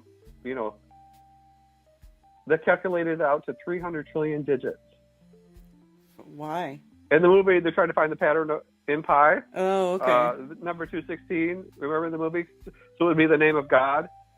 And the Talmud Jews were after it. The government was after it because he could predict the stock market with the number. Everybody who gets close to the number goes crazy. Like his mentor ends up committing suicide. So he has another stroke. And then the guy ends up drilling a hole. Well, I don't want to ruin the movie. But if you get too close to what God doesn't want you to know, you're going to be driven mad. You know, it makes me think of, God. So there's a movie. Sorry, I won't try to go off on that tangent. I can't come up with it quickly. But the government gives him a chip, and then he creates a little computer, and he's trying to calculate pi. And they only loaned him the chip, so then the government's after him because they're watching him. It's just a very thought-provoking movie about the golden ratio, Fibonacci sequence. We see it everywhere in nature, and that it could be a matrix, the whole thing. You know, we see it in seashells and hurricanes and tornadoes and DNA, the helix DNA, the golden ratio, and how he was trying to come up with the mathematical formula to everything. You know, God's creation is more than numbers, but there seems to be some kind of intelligence design. As Mark Sargent just said last week, if someone believes in flat Earth and doesn't believe this Earth is intelligently designed, he doesn't understand you. I'm paraphrasing what Mark said. But I have under the same agreement there. If you find out the Earth is flat and it's created and there's a firmament above us, you know what I mean? You have to think it's intelligent design. Yeah. Would that be a video game, a matrix, you know what I'm saying? Mm-hmm. Right. And I think I put everything out the movies. What's the 216? Oh, Archimedes. I can't say the word. Archimedes? Mm-hmm. You know who I'm talking about? Mm-hmm. Took a bath. This is for me right now. Like this whole past week, I'm like, I got to take a break. My brain is going too quickly. I'm pondering this shit too much. His mentor was saying to the guy in the movie, take a bath, which meaning take a break. And when Archimedes took a bath, he went in the bathtub and he sunk down in there and realized, because he was trying to get the destiny of a crown for Heron. And he discovered, while submerged in the bathtub, that he could measure density. So taking a break sometimes is like, you know what I mean? Like, go out in nature, ground yourself. Like you said, hug a tree, take your socks off, walk barefoot in the grass. It's true. Sometimes, you have to give yourself time to digest that information. Amen. You know? And I watched something on Anonymous about an interview with a guy in the 80s about how time is speeding up, how we're becoming more efficient with everything, and the news is becoming quicker and quicker. Everything is speeding up for us. I remember when, back to the elementary school in the 70s and 80s, how we would be bored every day.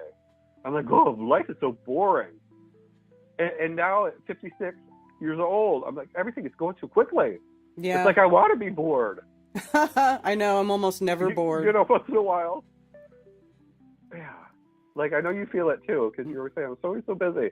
Like, when I asked you to take the MBTI test. Yeah. I haven't had time. Have you taken it yet? No. Well, I have taken it. I just don't remember my results, so I would probably have to do it again. Okay, take 5 minutes. 16personalities.com, because I want to know if I'm right. I have a problem with it. I know you're an INTJ, but I just want you to confirm it. I mean, that sounds right. All right. I know you are. I just love understanding people and who they are. And I could right now ask you questions about your personality type. Maybe I should, or shouldn't you? Let me know. We can add the call now, but I want to ask you, have you ever cried in public? What was the last time you sobbed in public? Never. No, not never. It was probably at my grandmother's funeral is the one that comes to my mind. I don't. Got you, because your emotions are to be dealt with in private, right? Would you say that's true to you? I don't know. I mean, I guess. See, I don't want to do this over the phone.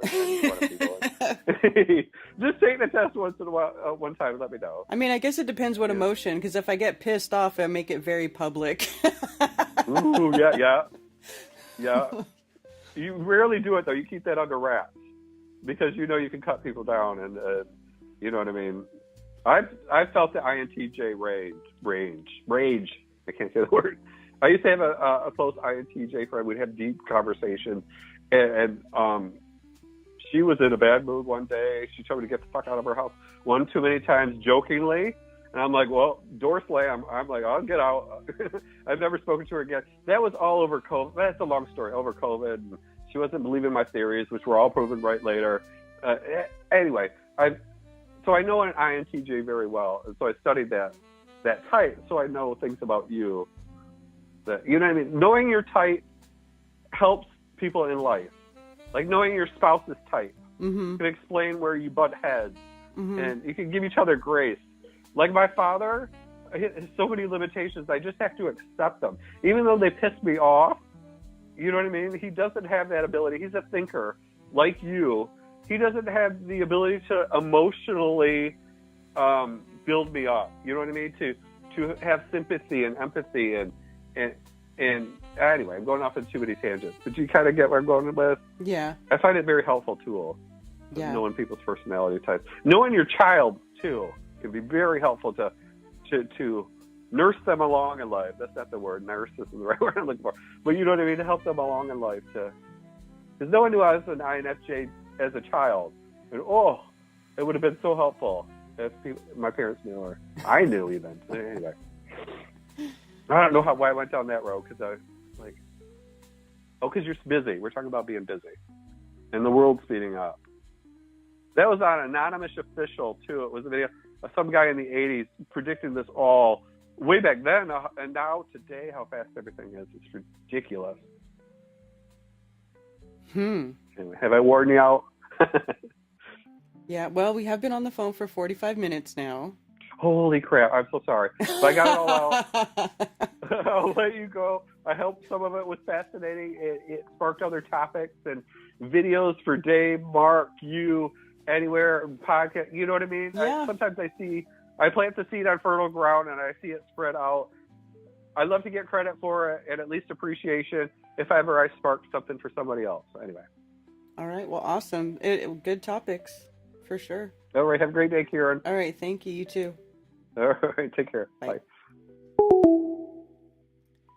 See what's going on here. I see Mark Sargent showed up. AI calculated pi. Sue Finelli exposing Moz tricks.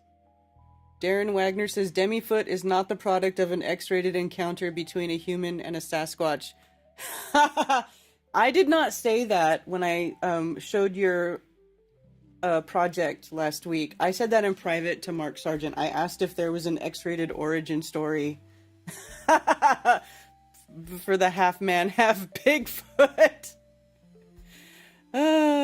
Well, how does Demifoot come into existence then? What's the origin story? Or, are you gonna divulge that? Dubé is creepy? Or beyond help? Yeah.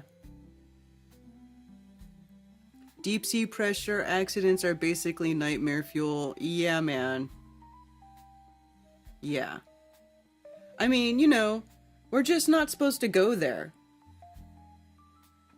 The pressure gets too high when you go too low. The pressure gets too low when you go too high, and that causes a whole different set of problems. But, we literally live in the Goldilocks zone. That's one of those terms that was used that's used in science to explain, how Earth is just the perfect distance from the sun, and just everything is just so great. We're in the Goldilocks zone. If we were too far, we wouldn't get enough heat. If we were too close, we would get too much. Blah blah blah blah blah. We live in the Goldilocks zone of our enclosed system, right? We don't live at the top of it because our physical bodies are not meant to live in very low pressure, and we don't live at the bottom of it because our physical bodies are not meant to live in super high pressure. We're meant to be right here in the Goldilocks zone, in the 14.7 psi zone.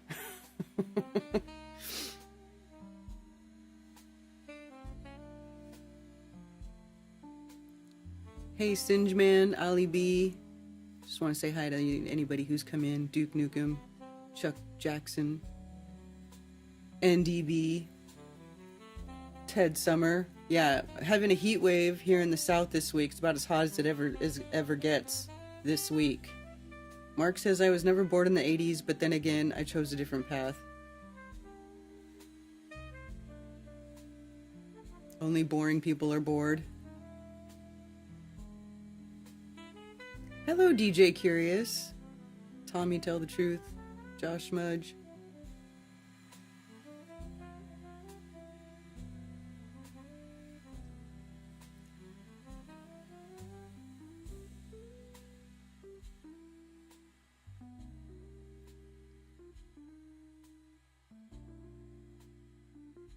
Demifoot, the unrated edition, coming soon. Probably not. I'll make it with VO. Oh my god.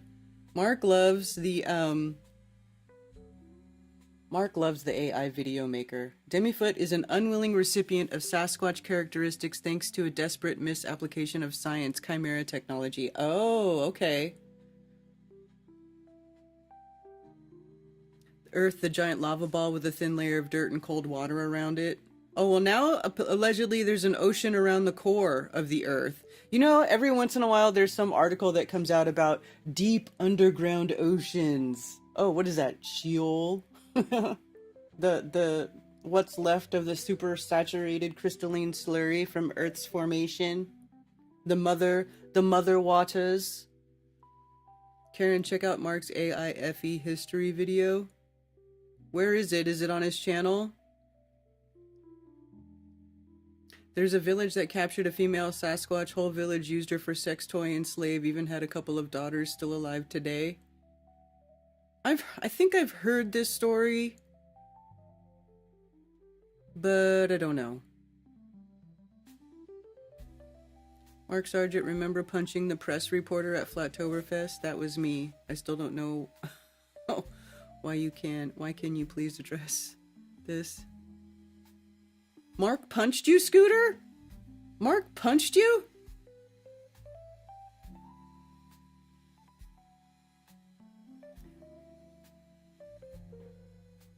underground lakes where Golem lives. Yeah, so I saw this article. Scientists have just discovered an ocean at the Earth's core, challenging our understanding of the universe.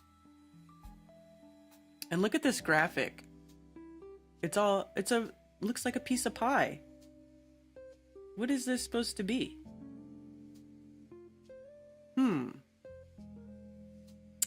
Could there be a huge ocean hidden 700 kilometers beneath our feet? If the discoveries made by teams of scientists in 2 different parts of the world are anything to go by, this could well be the case. All the more reason to shake up many beliefs about our blue planet on the outside and a little on the inside. An ocean at the center of Earth?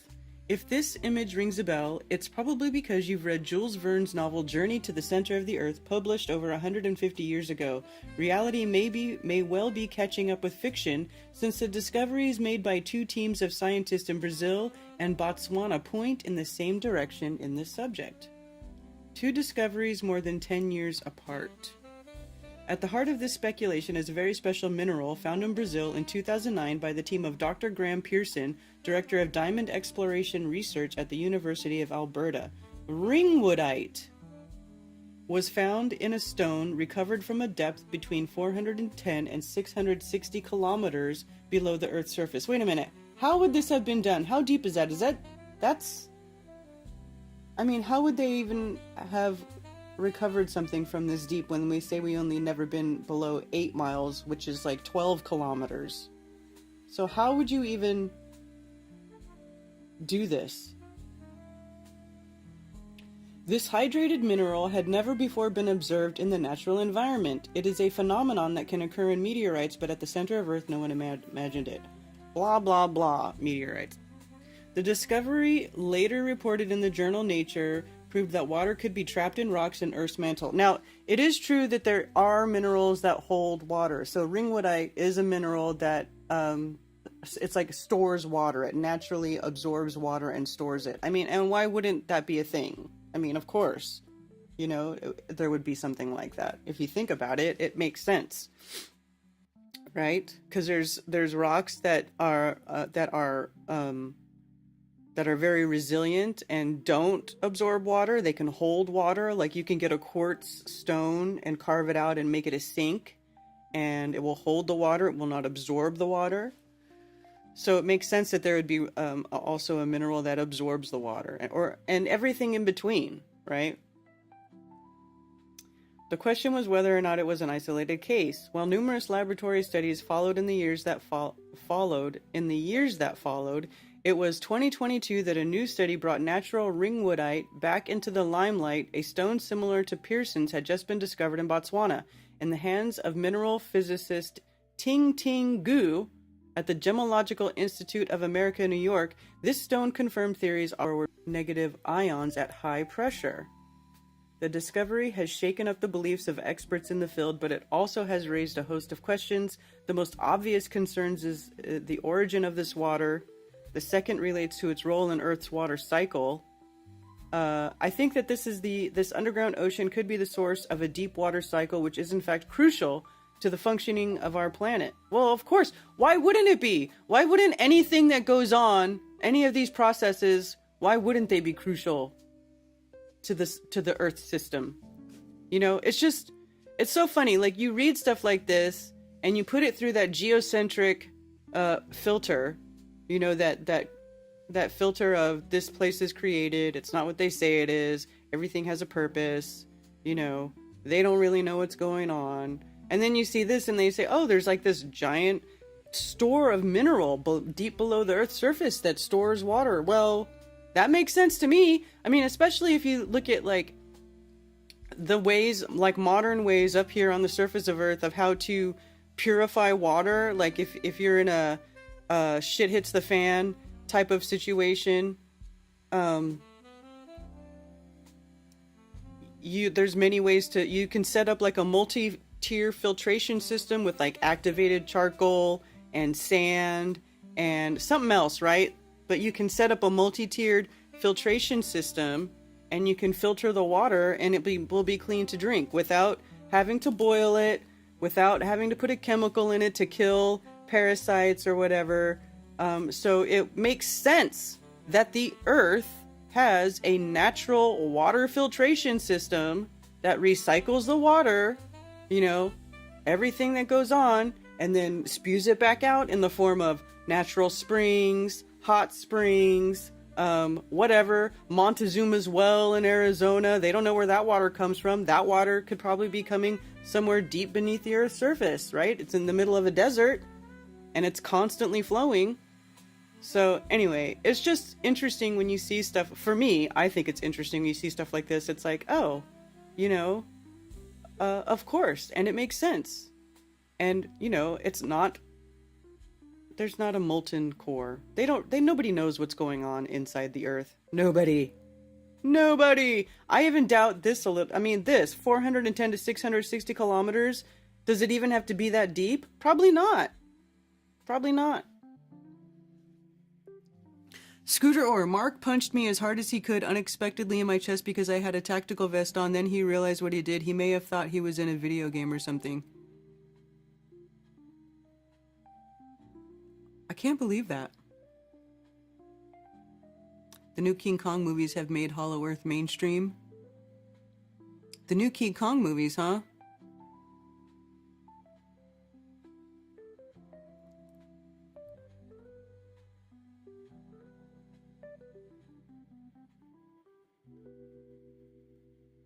I saw Brian. We saw Brian on Saturday at the after wedding party.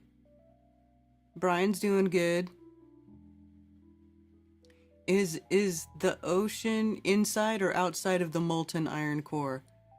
I think it's outside of it. I think they think it's outside of it.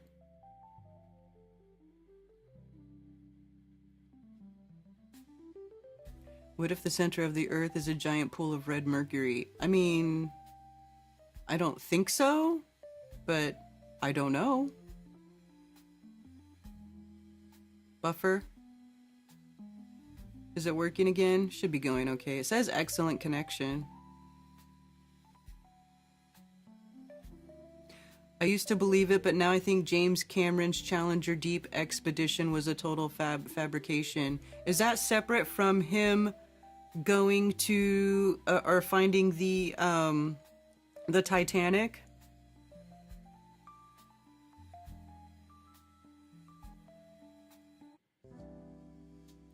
Wait, are you sure it was me? Mark apparently does not remember. Mark was slipped a lot of shots. Mark doesn't get drunk, though. He can't use that as an excuse. We all know that Mark has admitted that alcohol and other drugs do not affect him ever since he had his appendix removed. He can no longer get wasted.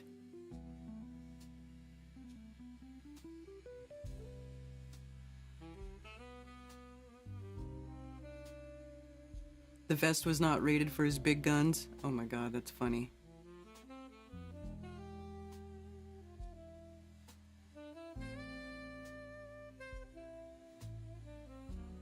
That's funny.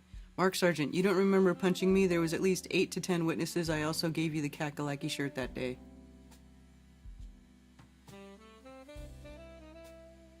I missed it. I didn't even know this happened. This is the first time hearing about this.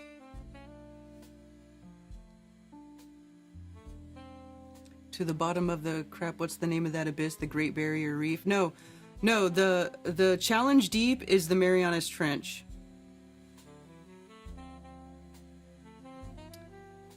Let's see. We'll look it up. Challenger Deep. Okay. So this is Challenger Deep. Challenger Deep is the deepest known point of the seabed of the Earth, located in the western Pacific Ocean at the southern end of the Mariana Trench in the ocean territory of the federal states of Micronesia. So over here. Where is it?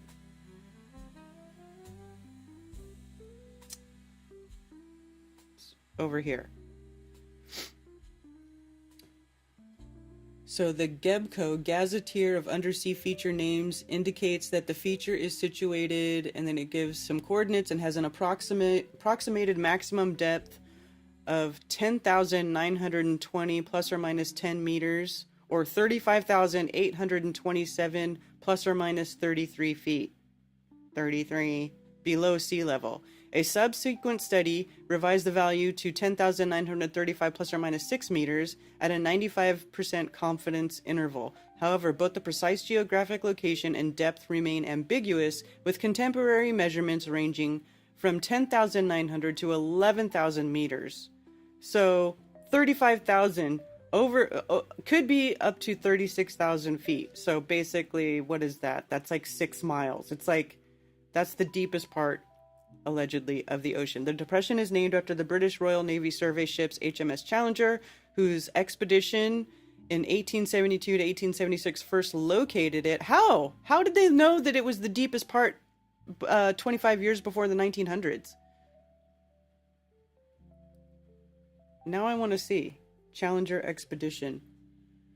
A scientific program that made many discoveries to lay the foundation of oceanography. Blah, blah, blah.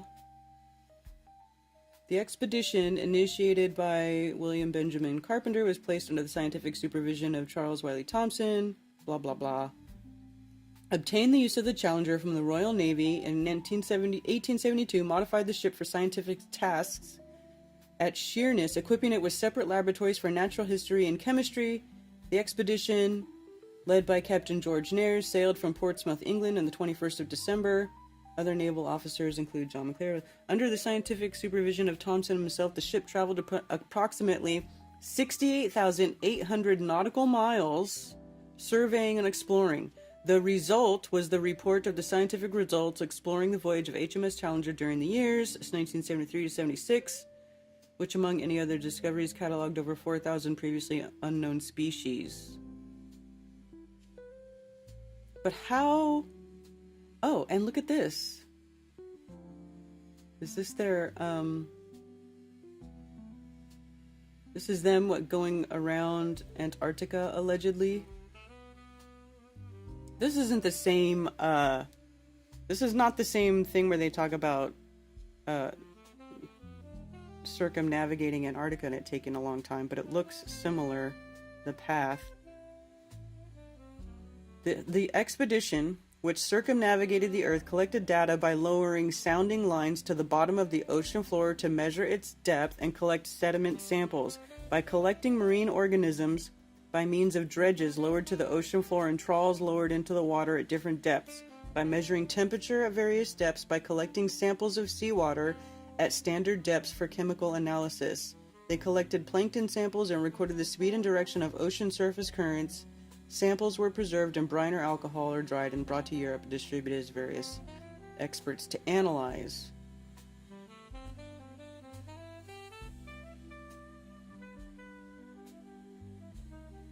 On its landmark journey circumnavigating the globe, 492 deep sea soundings, 133 bottom dredges, 151 water trials, and 263 serial water temperature observations were taken. Interesting. The original ship's complement included 21 officers and 216 crew members. By the end of the voyage, it had been reduced to 144 due to deaths, desertions, personnel being left ashore due to illness, and planned departures. Challenger reached Hong Kong in December 1874. The track of the HMS Challenger. Huh.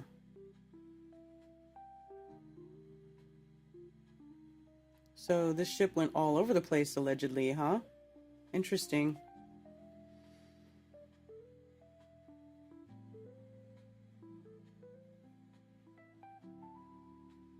Challenger Deep. On the 23rd of March, this is the part I wanted to see. On the 23rd of March, a little bit of, well, yeah. 1875 at sample station number 225 located in the Southwest Pacific Ocean between Guam and Palau, the crew recorded a sounding of 4,475 fathoms or 26,800 feet, which was confirmed by a second sounding. As shown by later expeditions using modern equipment, this area represents the southern end of the Mariana Trench and is one of the deepest known places on the ocean floor. Okay, so they were using echolocation sound to measure how deep the ocean was. Okay, that makes sense. Modern soundings to 6,012 fathoms have since been found near the site of Challenger's original sounding. Challenger's discovery of this depth was key, finding the expedition and broadening the oceanographic knowledge about the ocean's depth and extent. The depression, the Challenger Deep, now bears the name of the vessel and its successor, which in 1951 identified a depth of 5,944 fathoms nearby. Well, interesting.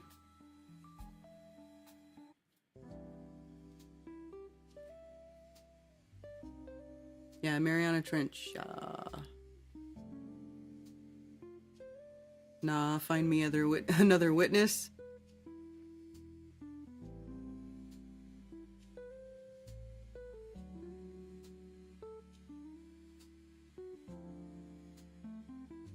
Famous filmmaker built a vessel to go to the bottom of the ocean, and it's not a movie. Sure he did. Yeah, that was James Cameron. That's why he's questioning the validity of that. And I do too, because that's some serious depth. I mean, look at what happened to the people who tried to go look at the Titanic, and that's just at the regular bottom of the ocean floor. That is not even like a,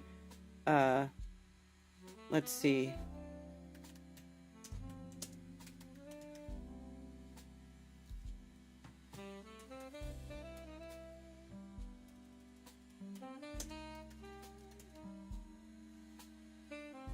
Wreck of the Titanic. How deep is it?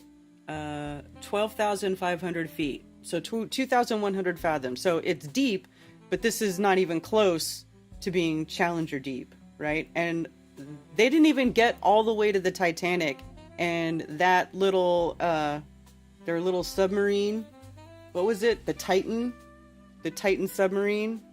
That thing went squish just like grape, and it wasn't even down as far as the Titanic yet. So I agree. I too would also question the validity of James Cameron going to the Challenger Deep.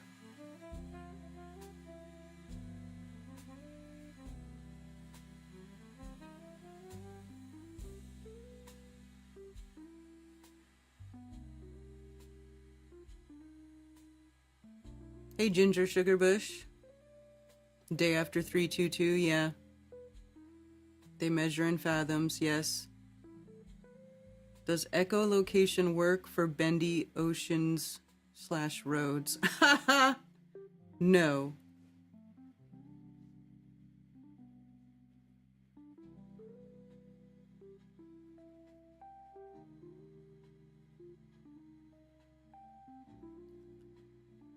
Certainly feels like time's speeding up. Hey, what word over on Rumble? I'd take a punch from Mark with bulletproof vest on, maybe, no biggie. Well, you know, Mark's not a small dude. But he's also not super burly either. But he's not little. I wouldn't want Mark to punch me in the chest. But I'm a broad, so, you know. It'd be different for me than it would be for you.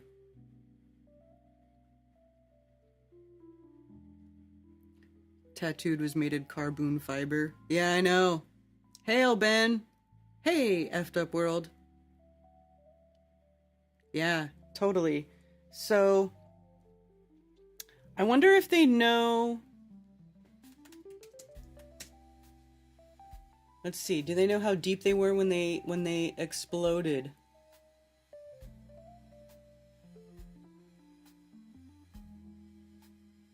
Incident.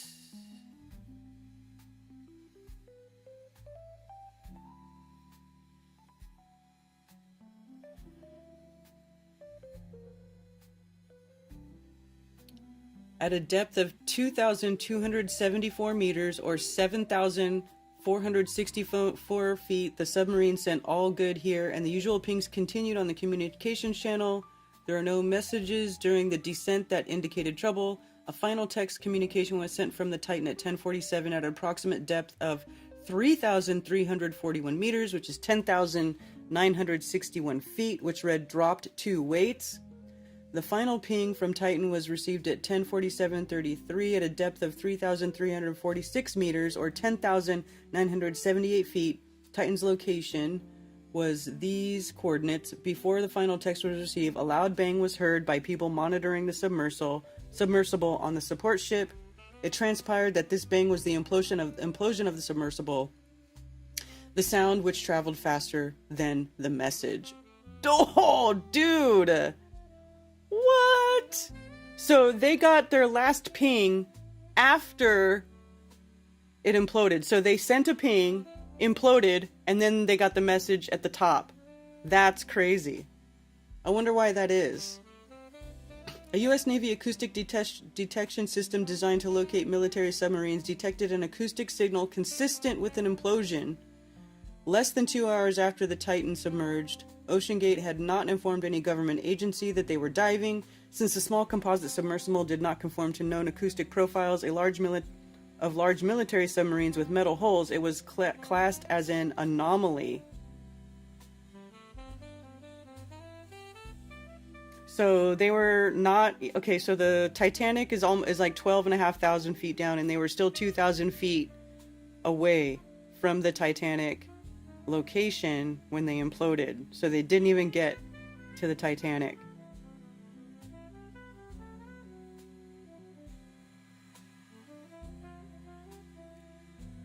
Interesting. Oceanographer Bob Ballard, the discoverer of the Titanic wreck, also said that the crew was likely experiencing difficulty and was trying to ascend at the time of the implosion.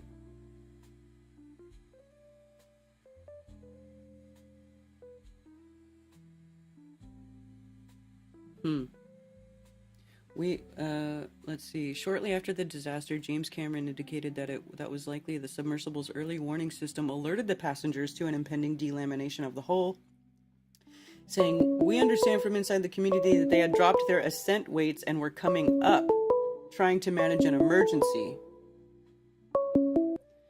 Thank you for calling Coffee Talk. You're on with Karen B. Hey, Karen, it's Glenn.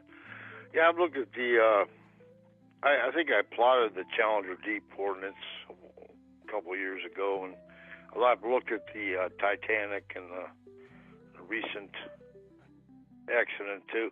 Just a note on both.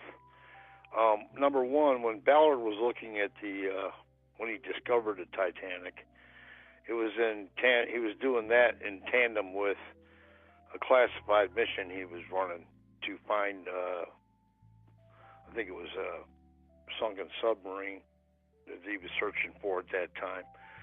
And over to the Challenger Deep area and the Amelia Earhart quote-unquote search area.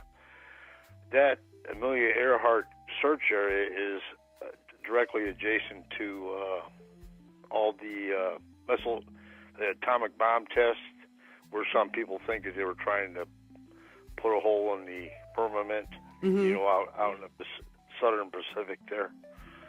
But just a note, as just something to keep in mind.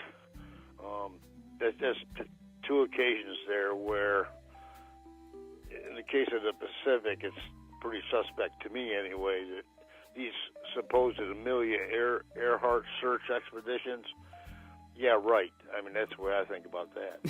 I think they're out there looking for something else. And then over to the Titanic again, that was Ballard. He had just finished up his search for the sub, and then in conjunction with that, he got to search his Titanic search area, and that's how he ran across that. But just a couple notes. Yeah, you guys have a good week. Oh, interesting. All right. Thank you.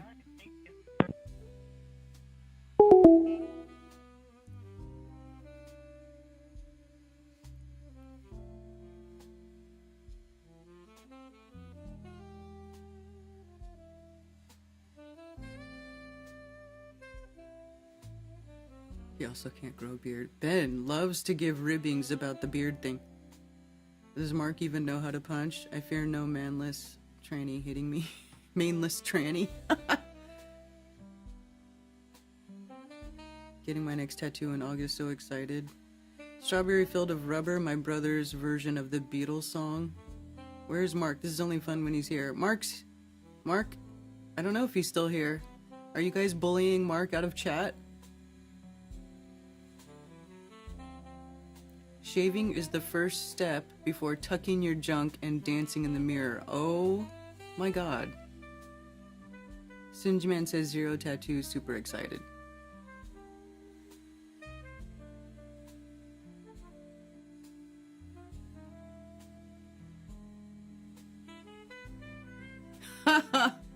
You guys are funny.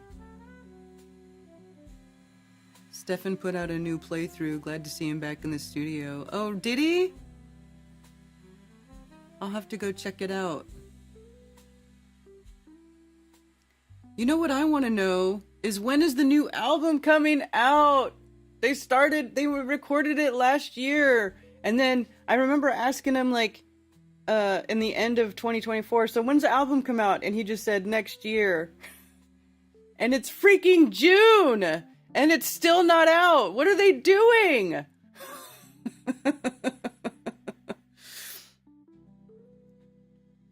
What are they doing? When album, Stefan?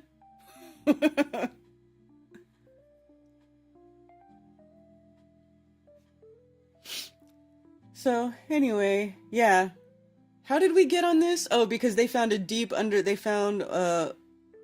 they're talking about large reserves of water deep under the Earth's surface. I mean, of course. Of course.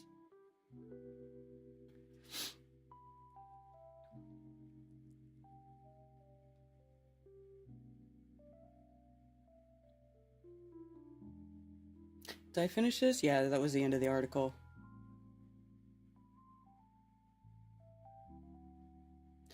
So anyway, that's fun.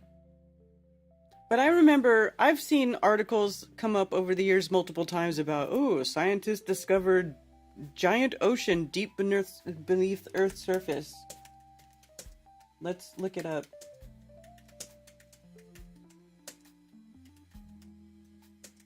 See if I can find some old articles.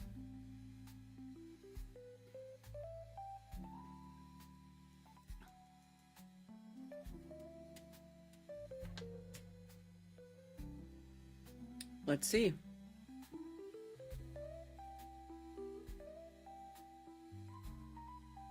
(2014). See? June of 2014. I'm telling you, they always talk about this stuff. Massive ocean discovered towards Earth's core. Like, this is not... That last article was acting like it was like some new discovery. It's not. It's not new. A reservoir of water 3 times the volume of all the oceans has been discovered deep beneath the Earth's surface. The finding could help explain where Earth's seas came from. The water is hidden inside a blue rock called ringwoodite. Oh, look, see, they already knew. That lies 700 kilometers underground in the mantle, the layer of hot rock between Earth's surface and its core. The huge size of the reservoir throws new light on the origin of Earth's water.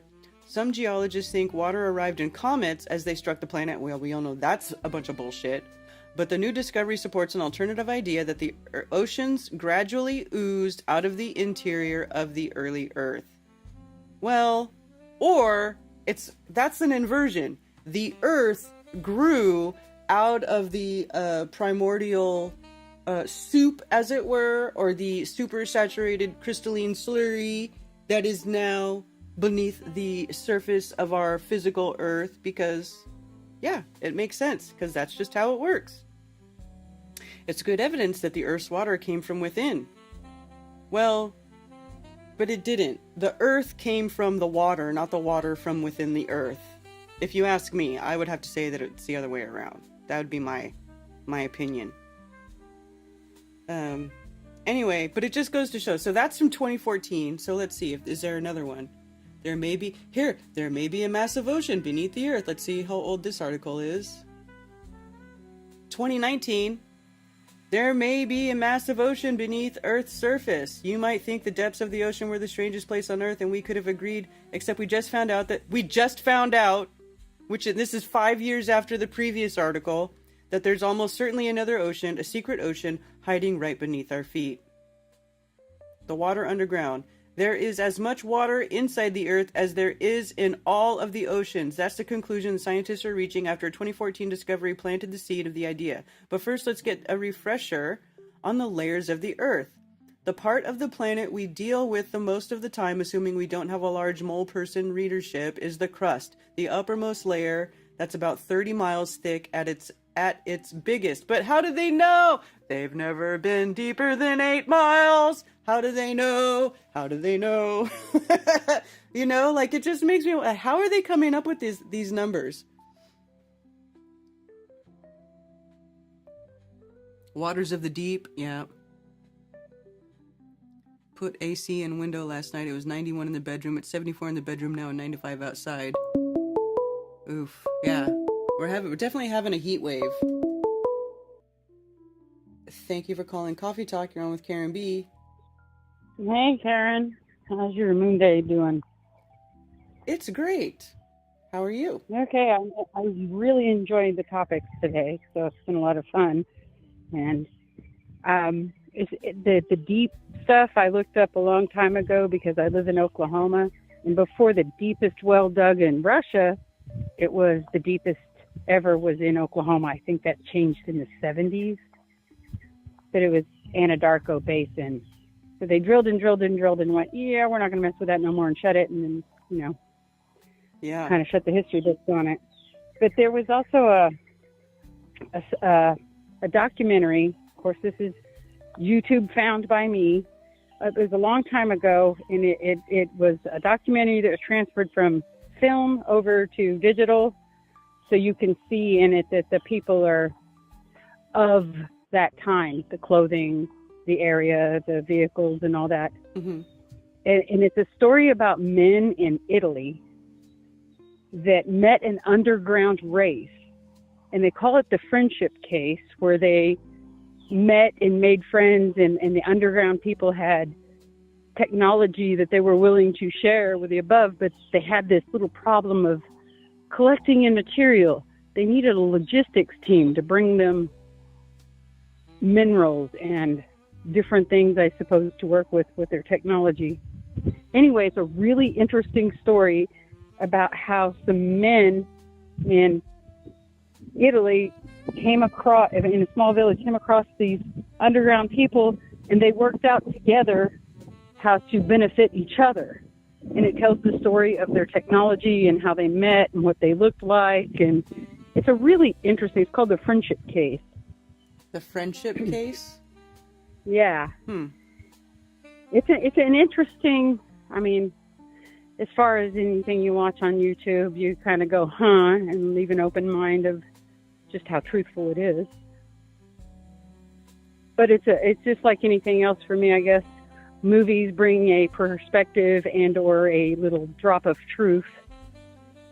Interesting. In storytelling. But this is an interesting group because I guess it's pre YouTube fakery. It's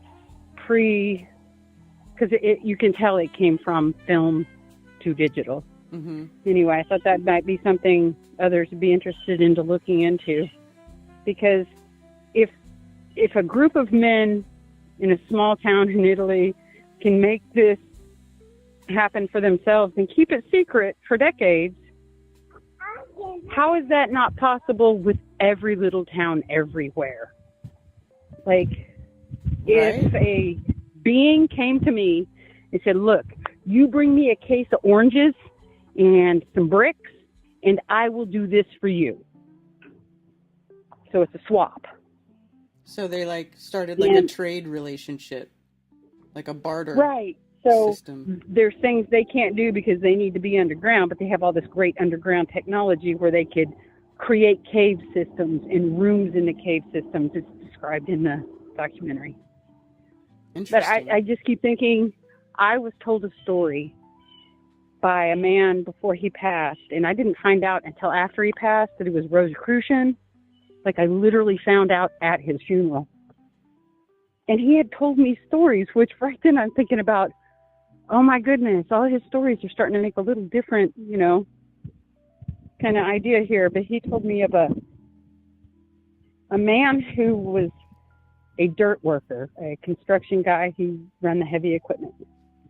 And he said every 10 years, some of the local bigwig townsfolk would hire him to go out to a mound that had train tracks rolling into it. And his job was to dig open the mound where the tracks went in. And then the men would go inside, do whatever they do, and then he'd bury it back up. Over time, those men passed away. The man they hired was a smart guy because he went and bought the land. So I don't know what it was they were doing under the ground, and I don't have any reason for this man to have been lying to me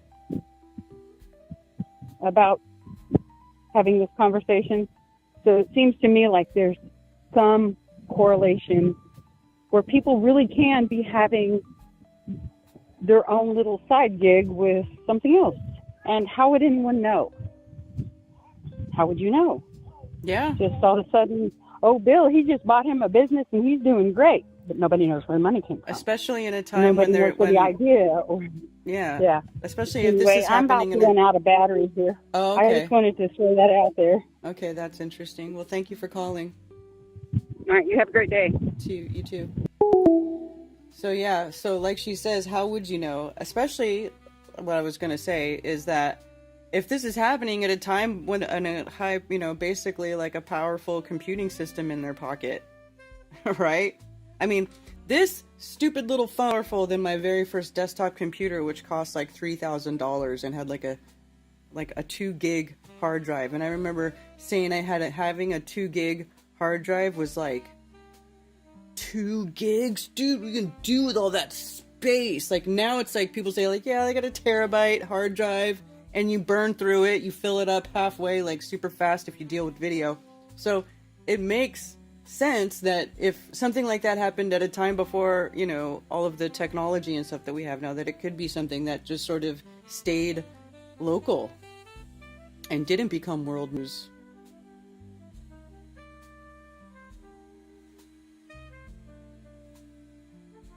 Very interesting. We were just about pulling out of a wicked cold spell. Yeah, it's definitely not cold here. It's hot. Uh-oh! YouTube's gonna kill my stream! Nope. Nope, it came back.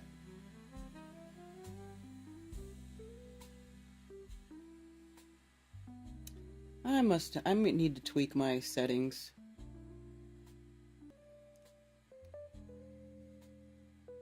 Nope, now it's saying no data again. But I don't have any alerts from my end. I don't see what's wrong.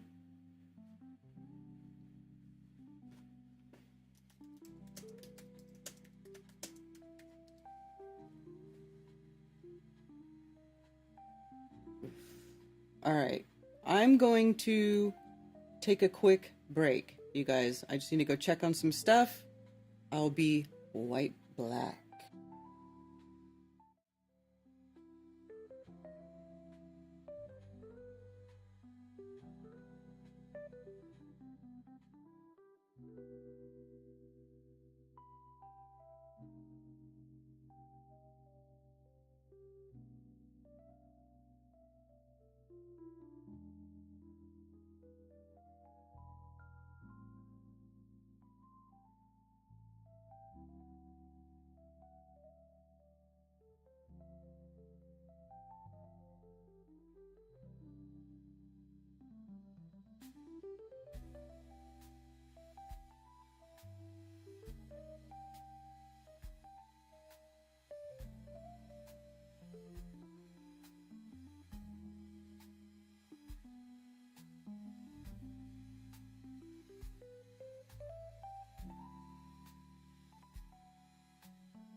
All right, I'm back. Is my stream still going? Yes, now it says excellent connection again. Dave Portnoy got kicked out of a pizza restaurant.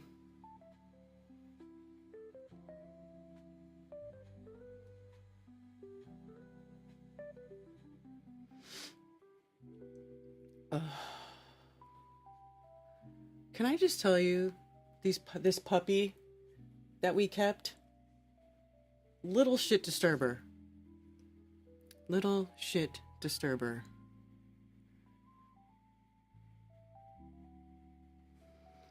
Let me get out of the...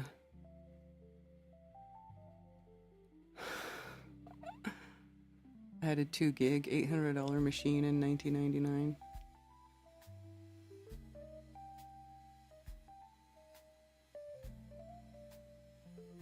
Too dear to can.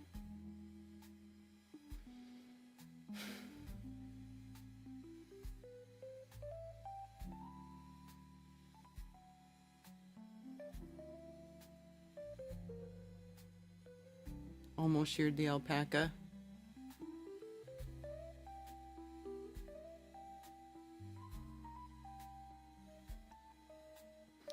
Yeah, I watered the garden this morning. We got stuff growing. I saw some pickle or some cucumbers in there. I'm gonna have to get the cucumber. I want to watch this trailer for this documentary that that lost caller called about. I'm interested.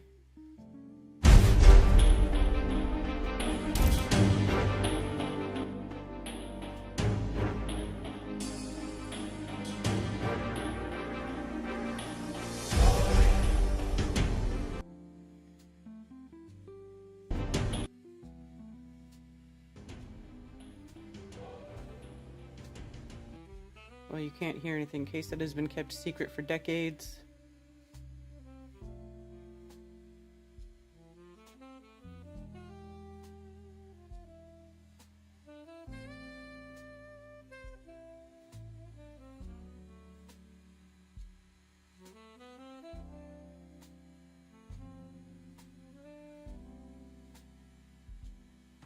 So, is it about UFOs? There's like a UFO clip in there.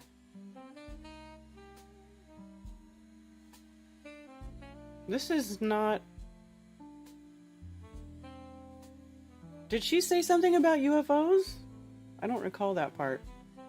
Newspapers talked about it, people wanted to know, but nobody could penetrate the mystery. What was going on? Strange flying machines were playing the skies of Italy. It was 50s. Some people took incredible photos, others were frightened and shouted, "They're here, they're among us," while still others believed that aliens came to help. But who were they? Where were they from? And above all, what did they want? I thought she said it was underground people. Many of them went down in history. George Adamski, Howard Menger, and Eugenio Siragusa, just to name a few. All of them faithfully abided by this cliche, but in 2007 something happened that would change the cards on the table. Stefano Breccia, the engineer from Marche, living in Abruzzo, published some startling papers that seem to reveal the history of repeated direct encounters between more than 100 people and extraterrestrial beings living in numerous secret bases on our planet. Oh, okay. The main figure of the event told by Breccia is a writer, Bruno whatever. The case is said to have taken place mainly in or around Pescara. It would all begin in 56 and would last for many years. The film clips and photographs that have emerged so far are of considerable interest, but even more extraordinary are the testimonies of the individuals involved. Everyone called their story Friendship. That is the name that came down to us today. Thanks to Stefano Breccia's courage, one of the two most awe-inspiring sagas in ufology has come to light.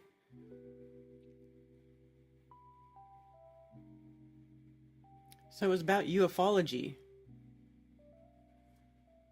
I thought it was about people who live underground. So what is it, like aliens that live underground? Interesting.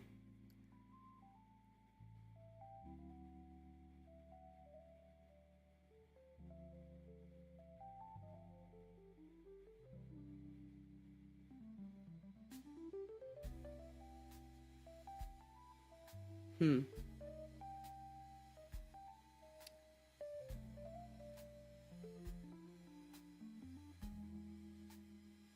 April 2nd, 2024. Gigantic ocean, triple the volume of Earth's surface. Massive underground ocean found below Earth's surface.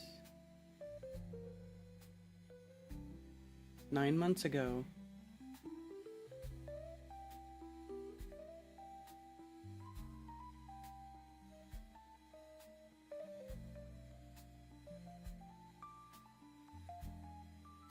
So anyway, yeah. It's very well known that there's huge, large amounts of water deep beneath Earth's surface.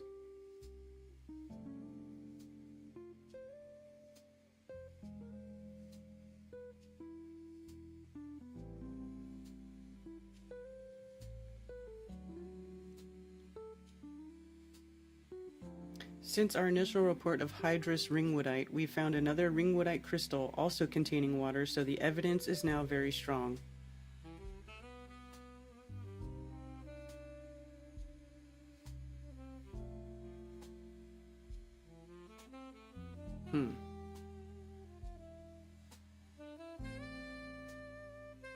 Anyway, see, massive ocean. It's like tons of articles about it. And they keep recycling the story.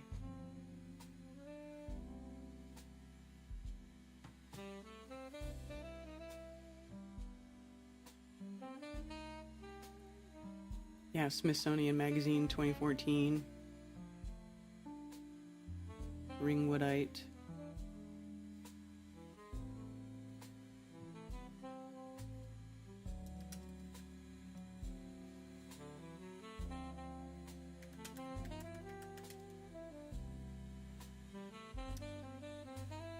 Synthetic ringwoodite. Oh, look at that. It almost looks like the color of the ocean, doesn't it? Very interesting. Bluish to smoke gray, purple, or colorless.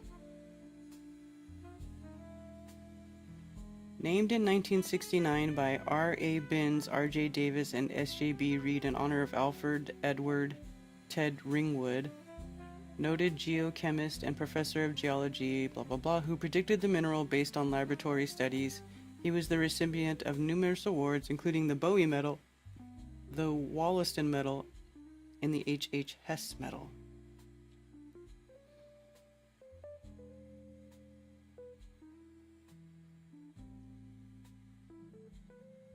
Polymorph of forsterite, poirite, and wadselite.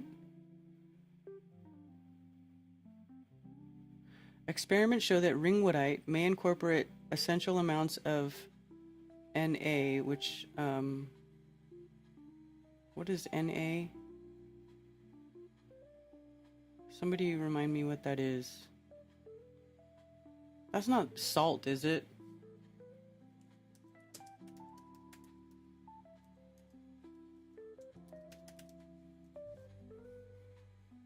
Sodium. Yeah, it is sodium. Okay, Na is sodium. That enters the tetrahedral sites. Na prefers ringwoodite more than bridgmanite.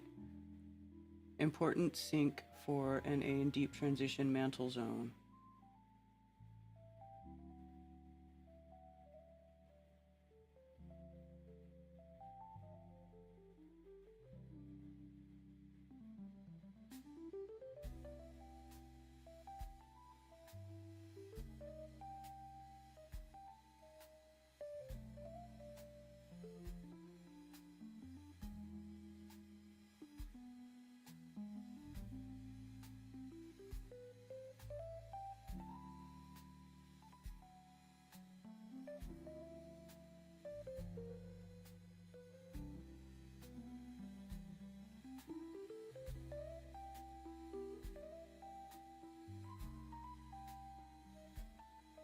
Tenum meteorite.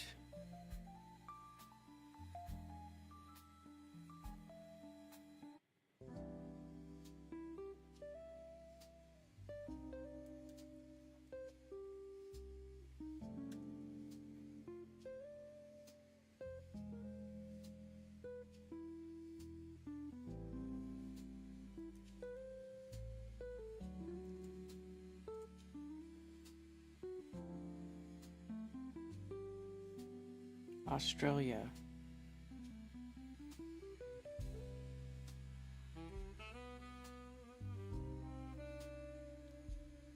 Interesting, because there's a lot of people who think that that quote unquote craters could have been created by water coming up from the deep, fountains of the deep.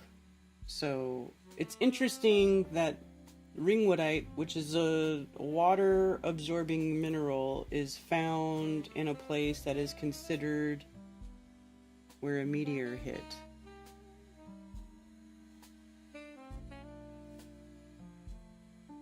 Is there a crater? Ringwoodite, the high-pressure forsterite polymorph named after Ched Ringwood, was discovered in fragments of the Tenna meteorite.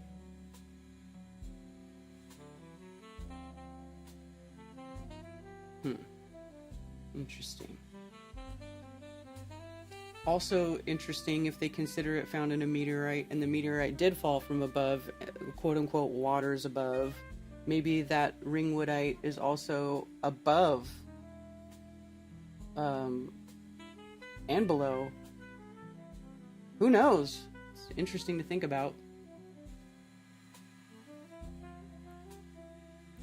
A fictitious force. Waters above, waters below. Hey, Trevor7.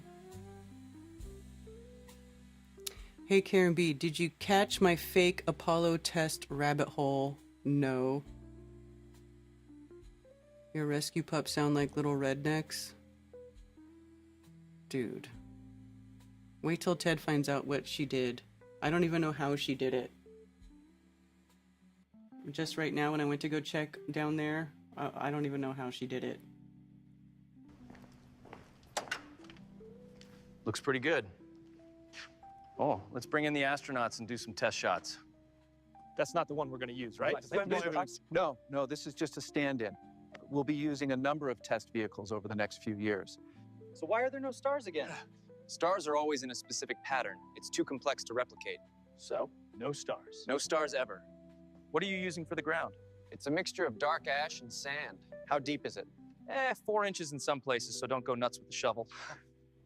So this rock should weigh 200 pounds on Earth, but here it's not even 40. Why can't I show that?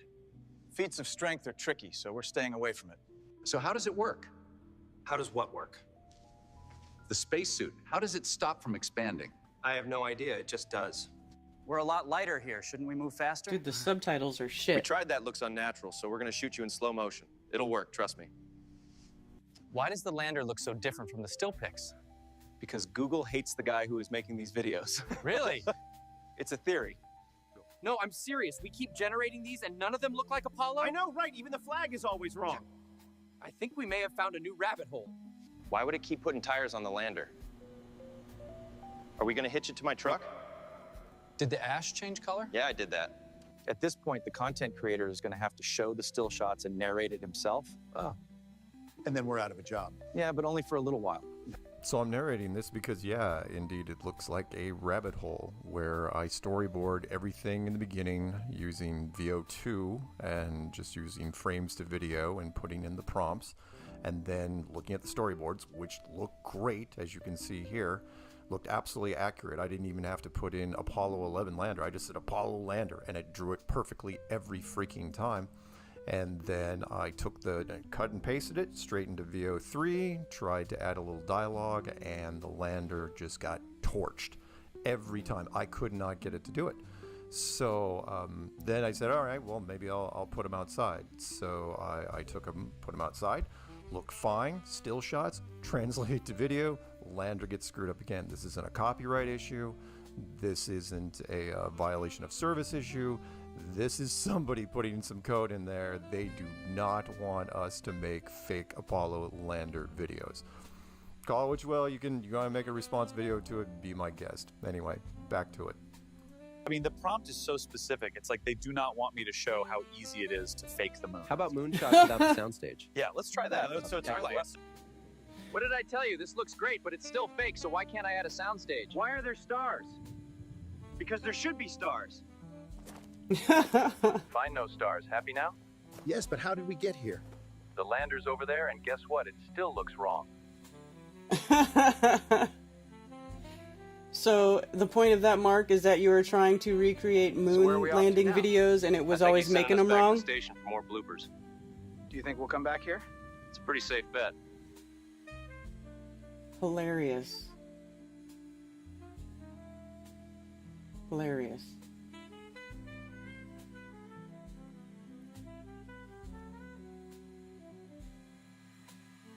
Ringwoodite is a weird name. Yeah, because it's named after somebody named Ringwood, and then the ite, you know, it's a common suffix for crystal names. Why are all the mystery crystals blue? Remember the Skyrock? Yeah. What was that one supposed to be? I thought that was, yep, would not generate an accurate lander. That's funny. I wonder if you should try to make it recreate the Tesla in space and see if it does that wrong too. But the moon landing is probably more obvious.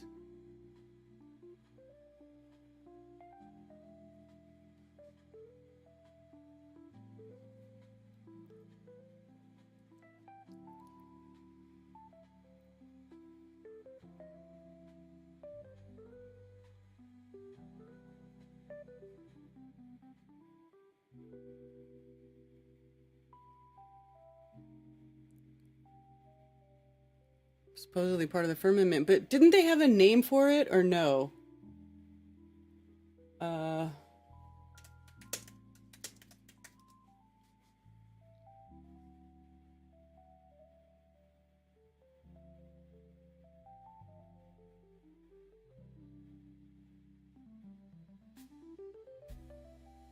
Apparently it's a band, Blue Sky Rock.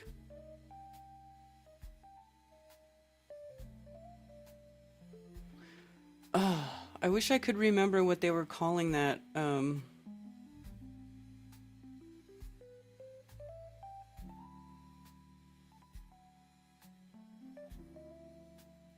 That alleged. I believe the crystal was supposedly. Yeah, it was supposed to. Let me see. Okay, let's look up. I'm gonna look this up. Let me see if I can find it.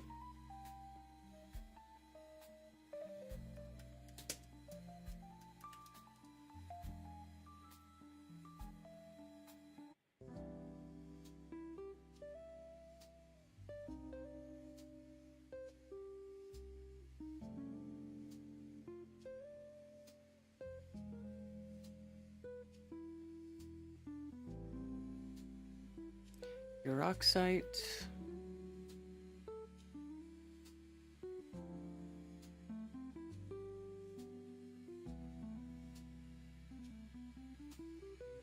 Just looking up rocks that have oxygen.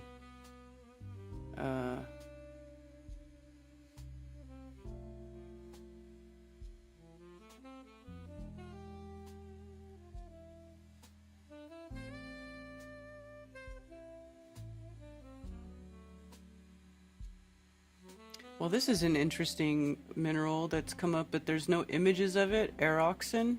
Aeroxen. A-R-A-E-O-X-E-N. A synonym of decanite. No picture of this either. Named in honor of Ernst Heinrich, born on the 25th of March, 1800.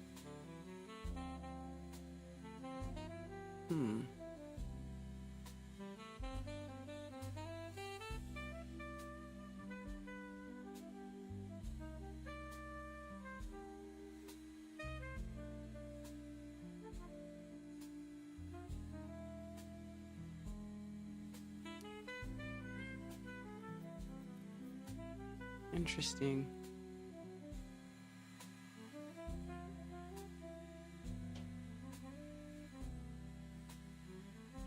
Aurorite.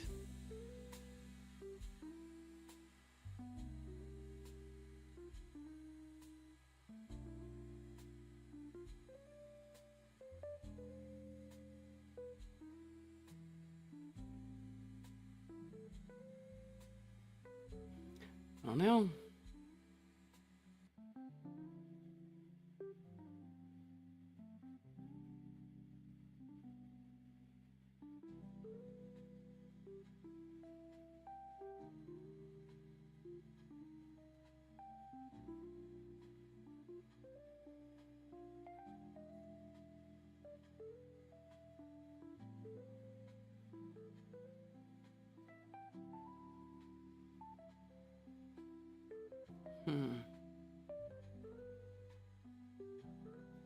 I don't know. Interesting though. I also did fake ISS bloopers. Are we looking for the blue sky ice that's the makeup of the wall? Allegedly. Yes, that is allegedly.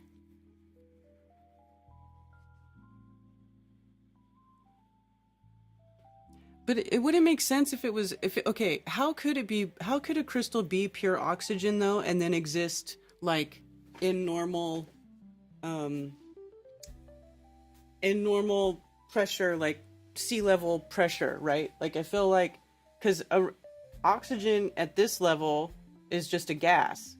So if you did find a crystal that was pure oxygen, how would it remain a crystal here? You know, like on normal sea surface, right? Like I feel like it would have to be under super high pressure, right? Because if you put oxygen under pressure, it becomes a liquid. So then how does it become a crystal? What is that? How would that happen?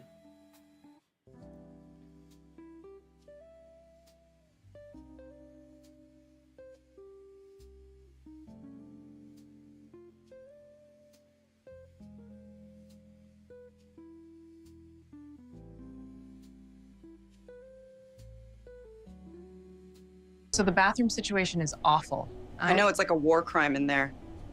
Men are literally pigs. We should have our own station. What was that? What does it look like? It's a space cat. We have a space cat?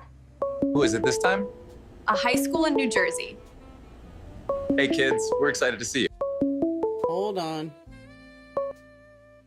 Thanks for calling Coffee Talk. You're on with Karen B. Hey, Karen. Hi. Indy, what's up? What's we up? missed you yesterday, but we missed you yesterday. Oh, Law. Hey, Law. Hey, yeah. I looked on Facebook that morning and I saw Jason and his wife getting married. I was like, gosh, I wondered if you were going there, you know, for their wedding or something. Yeah, so that's good. You were at his reception, right? Yeah, that was Saturday. Yeah. Oh, okay. Oh, you were busy yesterday. I didn't know. I was just too busy doing stuff. Well, that was Saturday, and then like I said, we went out the previous 2 days before, and like my children had to be picked up to go to their dad's at 5 o'clock. So like, even if I had gone, right. Whenever you guys called me is like the time I would have had to be leaving to make sure they got back Right. in time. So I just couldn't make it. Yeah. Well, you know, we had a good time. I just want to, just say, you know, I don't think I can meet up with you guys before Liz takes off, and I just hope that Liz had a good time. She said she did. I want to wish Jana a happy birthday. 47 years old she is. Damn, getting younger every day, I guess. I want to shout out Alex, Critical Inception, for helping me with my other car yesterday. We were putting that together. You know, and yeah, Cammie for bringing everyone. Mm-hmm. Awesome. Yeah. So yeah, I'll be around. I've got to do my oldest son's graduation party on Sunday. He just graduated college. Whew. Oh, it's been time flies by. It's been quick. But yeah, I'm done with all that. But we'll get together soon enough. I think Sarah's going to come down for that, Sarah and Griff. So I'll get to talk with them a little bit. Cool. Yeah. But yeah, it's a bummer that Flatlanta got canceled. Alex just announced that on Tinfoil last night. Oh yeah. As always, I'm lurking. Yeah, I'm always lurking, and just like all you know on your show today, I'm always lurking. I see everyone in chat. missing everyone. Hey, I want to say, Brandon C. He bought that ice cream shop out there in Travelers Rest, I believe. Next time I come up that way, I will. We should stop by and do a meetup with him. Sure. You know what I mean? I Yeah. think Sarah will probably go, and Brian and Alex, Jack. We can get all the gang to go meet up over there, right? Yeah, why not? Awesome. All right. Yeah, I want to check out his place, but I'll be out of town for the next couple of days, so I'll let you know when I head up to Spartanburg. I'll be going there to do some painting at a garage, and probably the weekend after the 4th of July weekend. Okay. Okay, so, yep. But anywho, listen to the show. I'm going to dip out. That's all I got for today. All right, Law. Thank you. Yeah. Oh, yeah. I want to shout out Lee and Jenny too. They were such great, gracious hosts. When we met up over there with them. Mm-hmm. And we have to get together one weekend with them. Maybe they can come out, and meet up with us. Yeah. On a Sunday, because they're off on Sundays. Yes. Sunday and Monday. Yep. So we can meet up with them and hang out for a little bit. Yeah. Of course. All right, that sounds good, Queen Bee. And maybe something will fill in for Flatlanta this year. Hopefully, I might be able to attend. I'm free now, so. But I'm gonna try to get my passport. I'm gonna go out of town. I'm out of the country. I'm gonna dip, guys. I'm gonna get my vaccination. I'm gonna get my yellow star. Fuck, I'm gonna. What are you talking about? Blend in with the normies. You know it, Queen Bee. I'm gonna turn to the dark side too. Oh boy. Yeah. You know I would never do that. I know. I know. Yep, I would rather be 6 foot under. But yeah, I'm gonna head out of country. Maybe I'll meet up with Phuket Word over there in Thailand. Oh, you're going to Thailand? Yeah. I want to meet that person I've been talking to. Oh, okay. One of my she's a cousin to one of the chefs that I work with. Yeah. So we've been talking for a while. Yeah. Hopefully she won't accuse me of anything wrongdoings. I doubt it. Yeah. Well, everything remains to be seen. I can't trust anyone. I don't trust anyone. Yeah. But it's all good. I just want to say hello to everyone in the chats. I know I've been absent for a while. Yeah. The Chill Factory, Brandon C. in chats. I see. We will try to make it out there and come on and do a meet up with you at the Chill Factory, the ice cream shop that Brandon and his wife bought. Yep. Yeah. So, but anywho, that's all I got, and just let you know what I'm doing, hanging out. Okay? Okay. All right. Thanks, Law. All right. Yep. Cheers, everybody. All right. Much love. Later. Yes, Flatlanta is no more.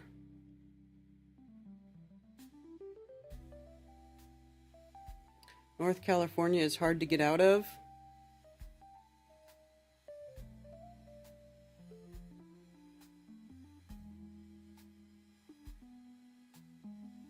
The Chill Factory.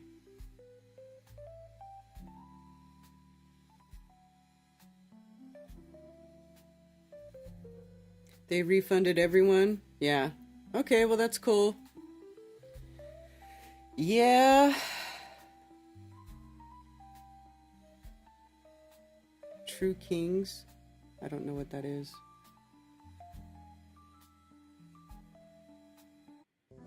Because Ray insisted upon a 100-person breakdance accompaniment. They couldn't land a venue, and they didn't want to collect the money with no venue and time ran out. Yeah, if you don't have a venue, that's a big deal. Whenever I was doing events, I wouldn't really ever start advertising until I had a venue secured, because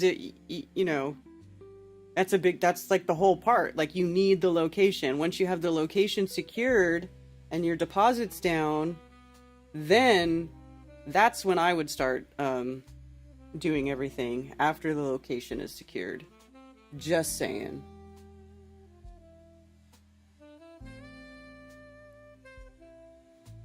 You. No, we are not. So how did the Space Cat get here? I don't know, maybe hitched a ride? Hitched a ride? This isn't a train. Who are the kids? Middle school in Iowa. Hey, kids, we smell terrible. Seriously, dude, you are rank. What do space cats even eat? I don't know, space mice? You're kidding, right? Maybe space birds. I think I could get better food in prison.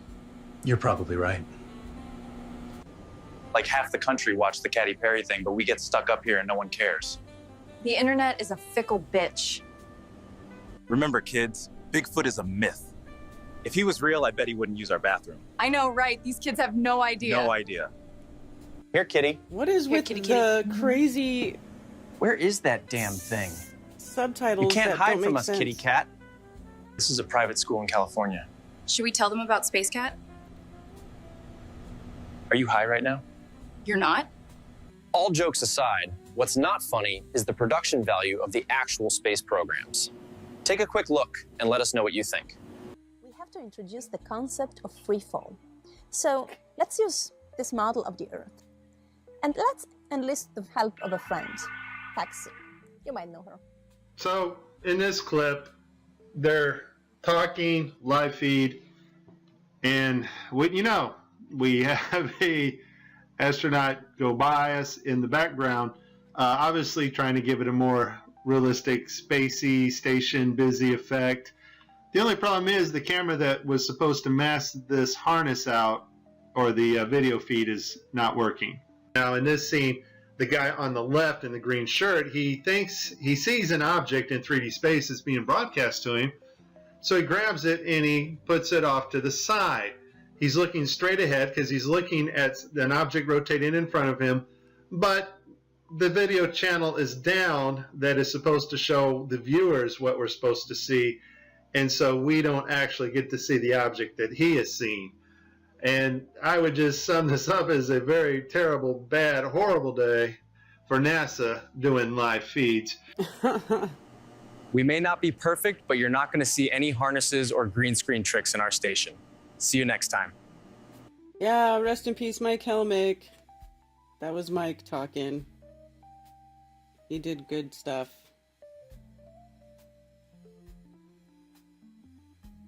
Are you living under a rock? Possibly. I think we're all living under a rock, and above one. A rap group? Well, I don't really listen to a lot of rap, sorry.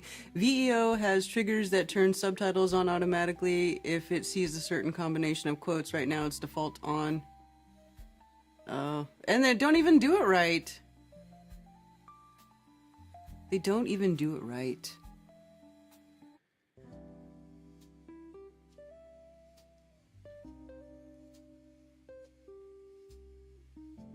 You should have been mentoring them, Karen. Tis. Well, listen. I'm not a mentor. I'm not a mentor, but my services can be obtained if you want to pay me a consultation fee. If you want me to hold your hand in starting your event business, you can pay me a consultation fee, and then I will assist you, but I'm not doing it for free. Just saying. Just saying.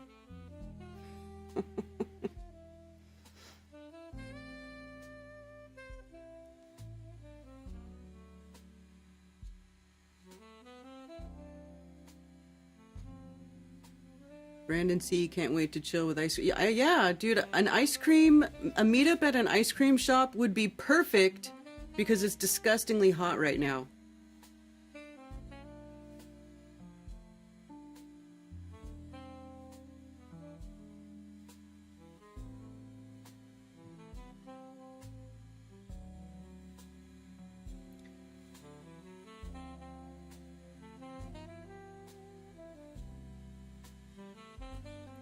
You are not a mentor.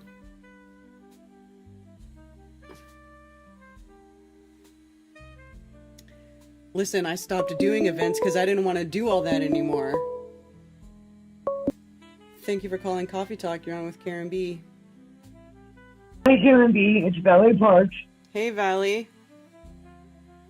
So, remember this morning we were discussing dog bites and I said I'd had enough? Mm-hmm. So, I have a feral kitten that's taken over my back porch. It's like a step. It's not a porch.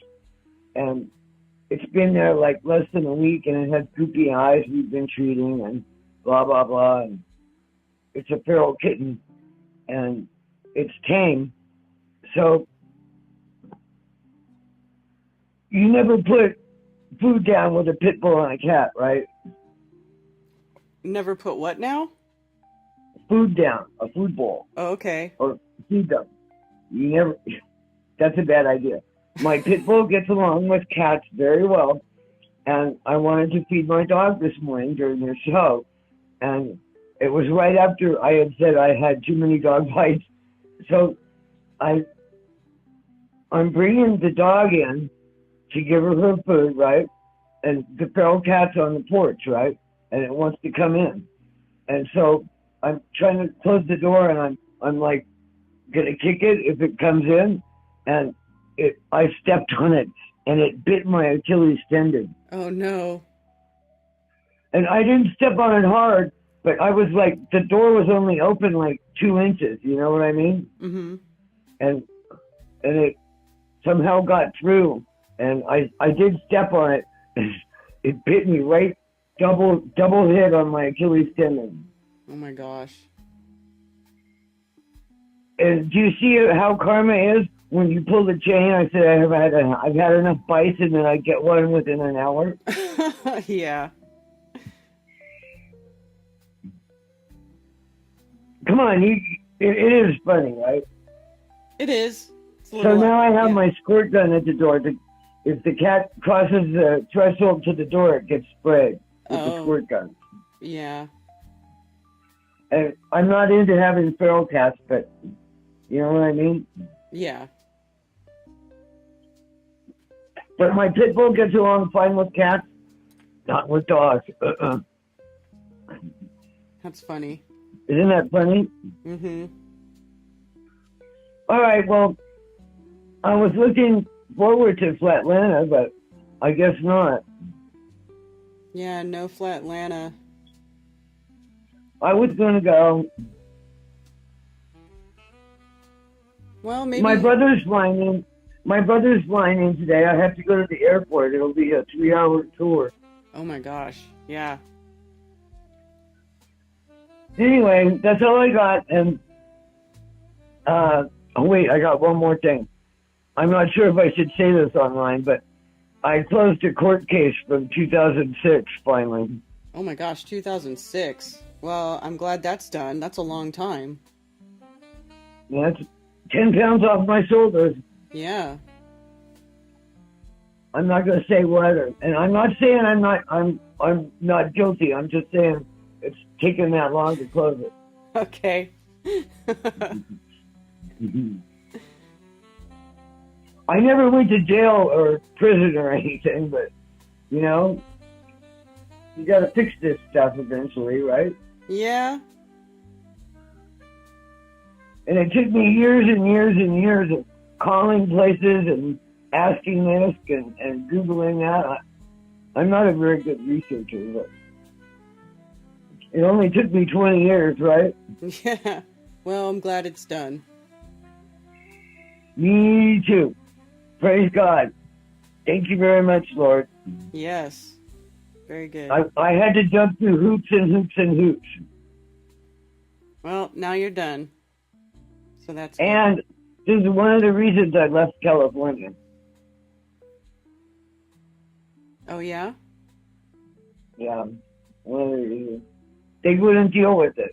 I got to get out of here. You know what I mean? Mm-hmm. To get anyone to do their job, You have to poke them with a sharp, pointy stick.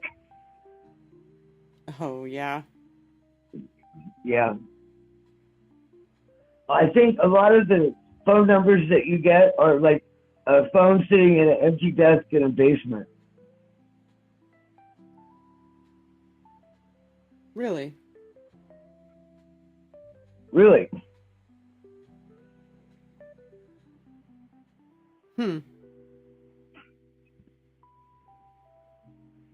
Phone numbers with no one working there. I don't know. Well, anyway, that's all I got. I don't want to be boring.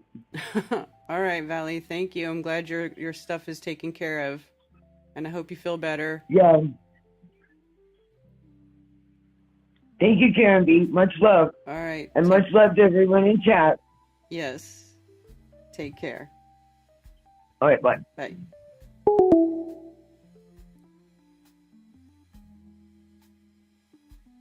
Netanyahu mentioned flat Earth again? Interesting. Not trying to defend a Bullock space program?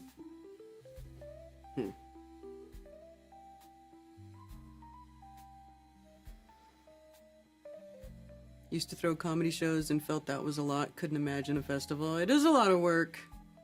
It is a lot of work. I mean, if something replaces Flatlanda, that's only 4 months. That's exactly 4 months away. Do you think that's enough time?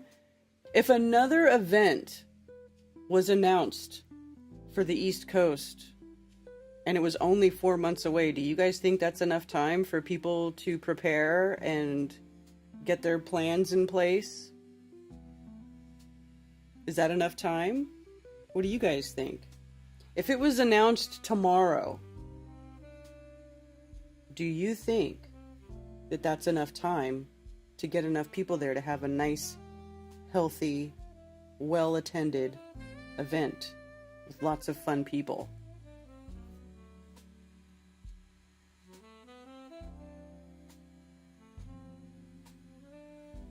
People think their calls on a cell phone are going through phone lines.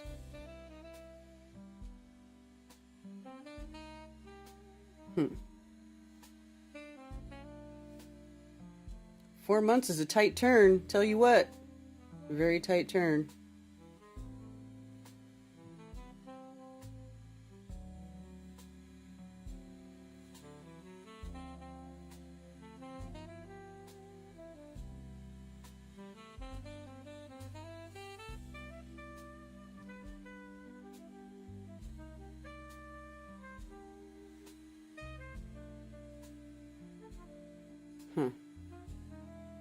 All right, everybody, I think it's time to wrap it up. It's 1 o'clock, and I have a little troublemaker downstairs that needs tending to. And, you know, got to get on with my day. Got to do my projects. I want to start going back and editing some video that I haven't been able to spend time doing. By the way, just real quick, I finally got my drone video of the peach butt in South Carolina, the peachoid,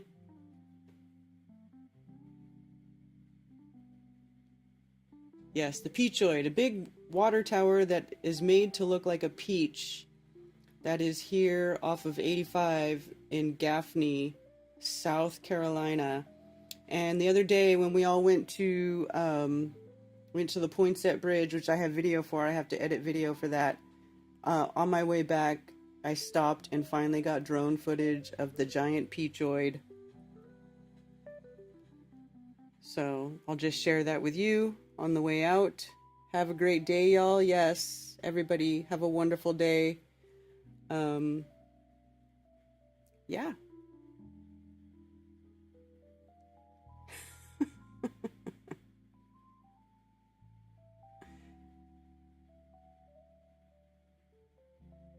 Alrighty. Nice fat peach. Yeah, isn't it funny? It's funny, right? Look at it. It's got a big leaf on it. I even got some video of the top of it. They got lazy with their paint job, and the top of it is like where you can't see it. It doesn't have any peach stuff on it. But anyway, that's what we call the peach butt with the little hemorrhoid here at the bottom. That's how we describe it. All right, you guys. Thank you for hanging out with me for another episode of Coffee Talk. Love you guys, and we will see you soon. Bye. You can send physical mail to P.O. Box 10, Earl, North Carolina 28038. You can also follow me on Ko-Fi.com, and if you enjoy my shows and want to send me a tip, anything and everything is greatly appreciated, and thank you.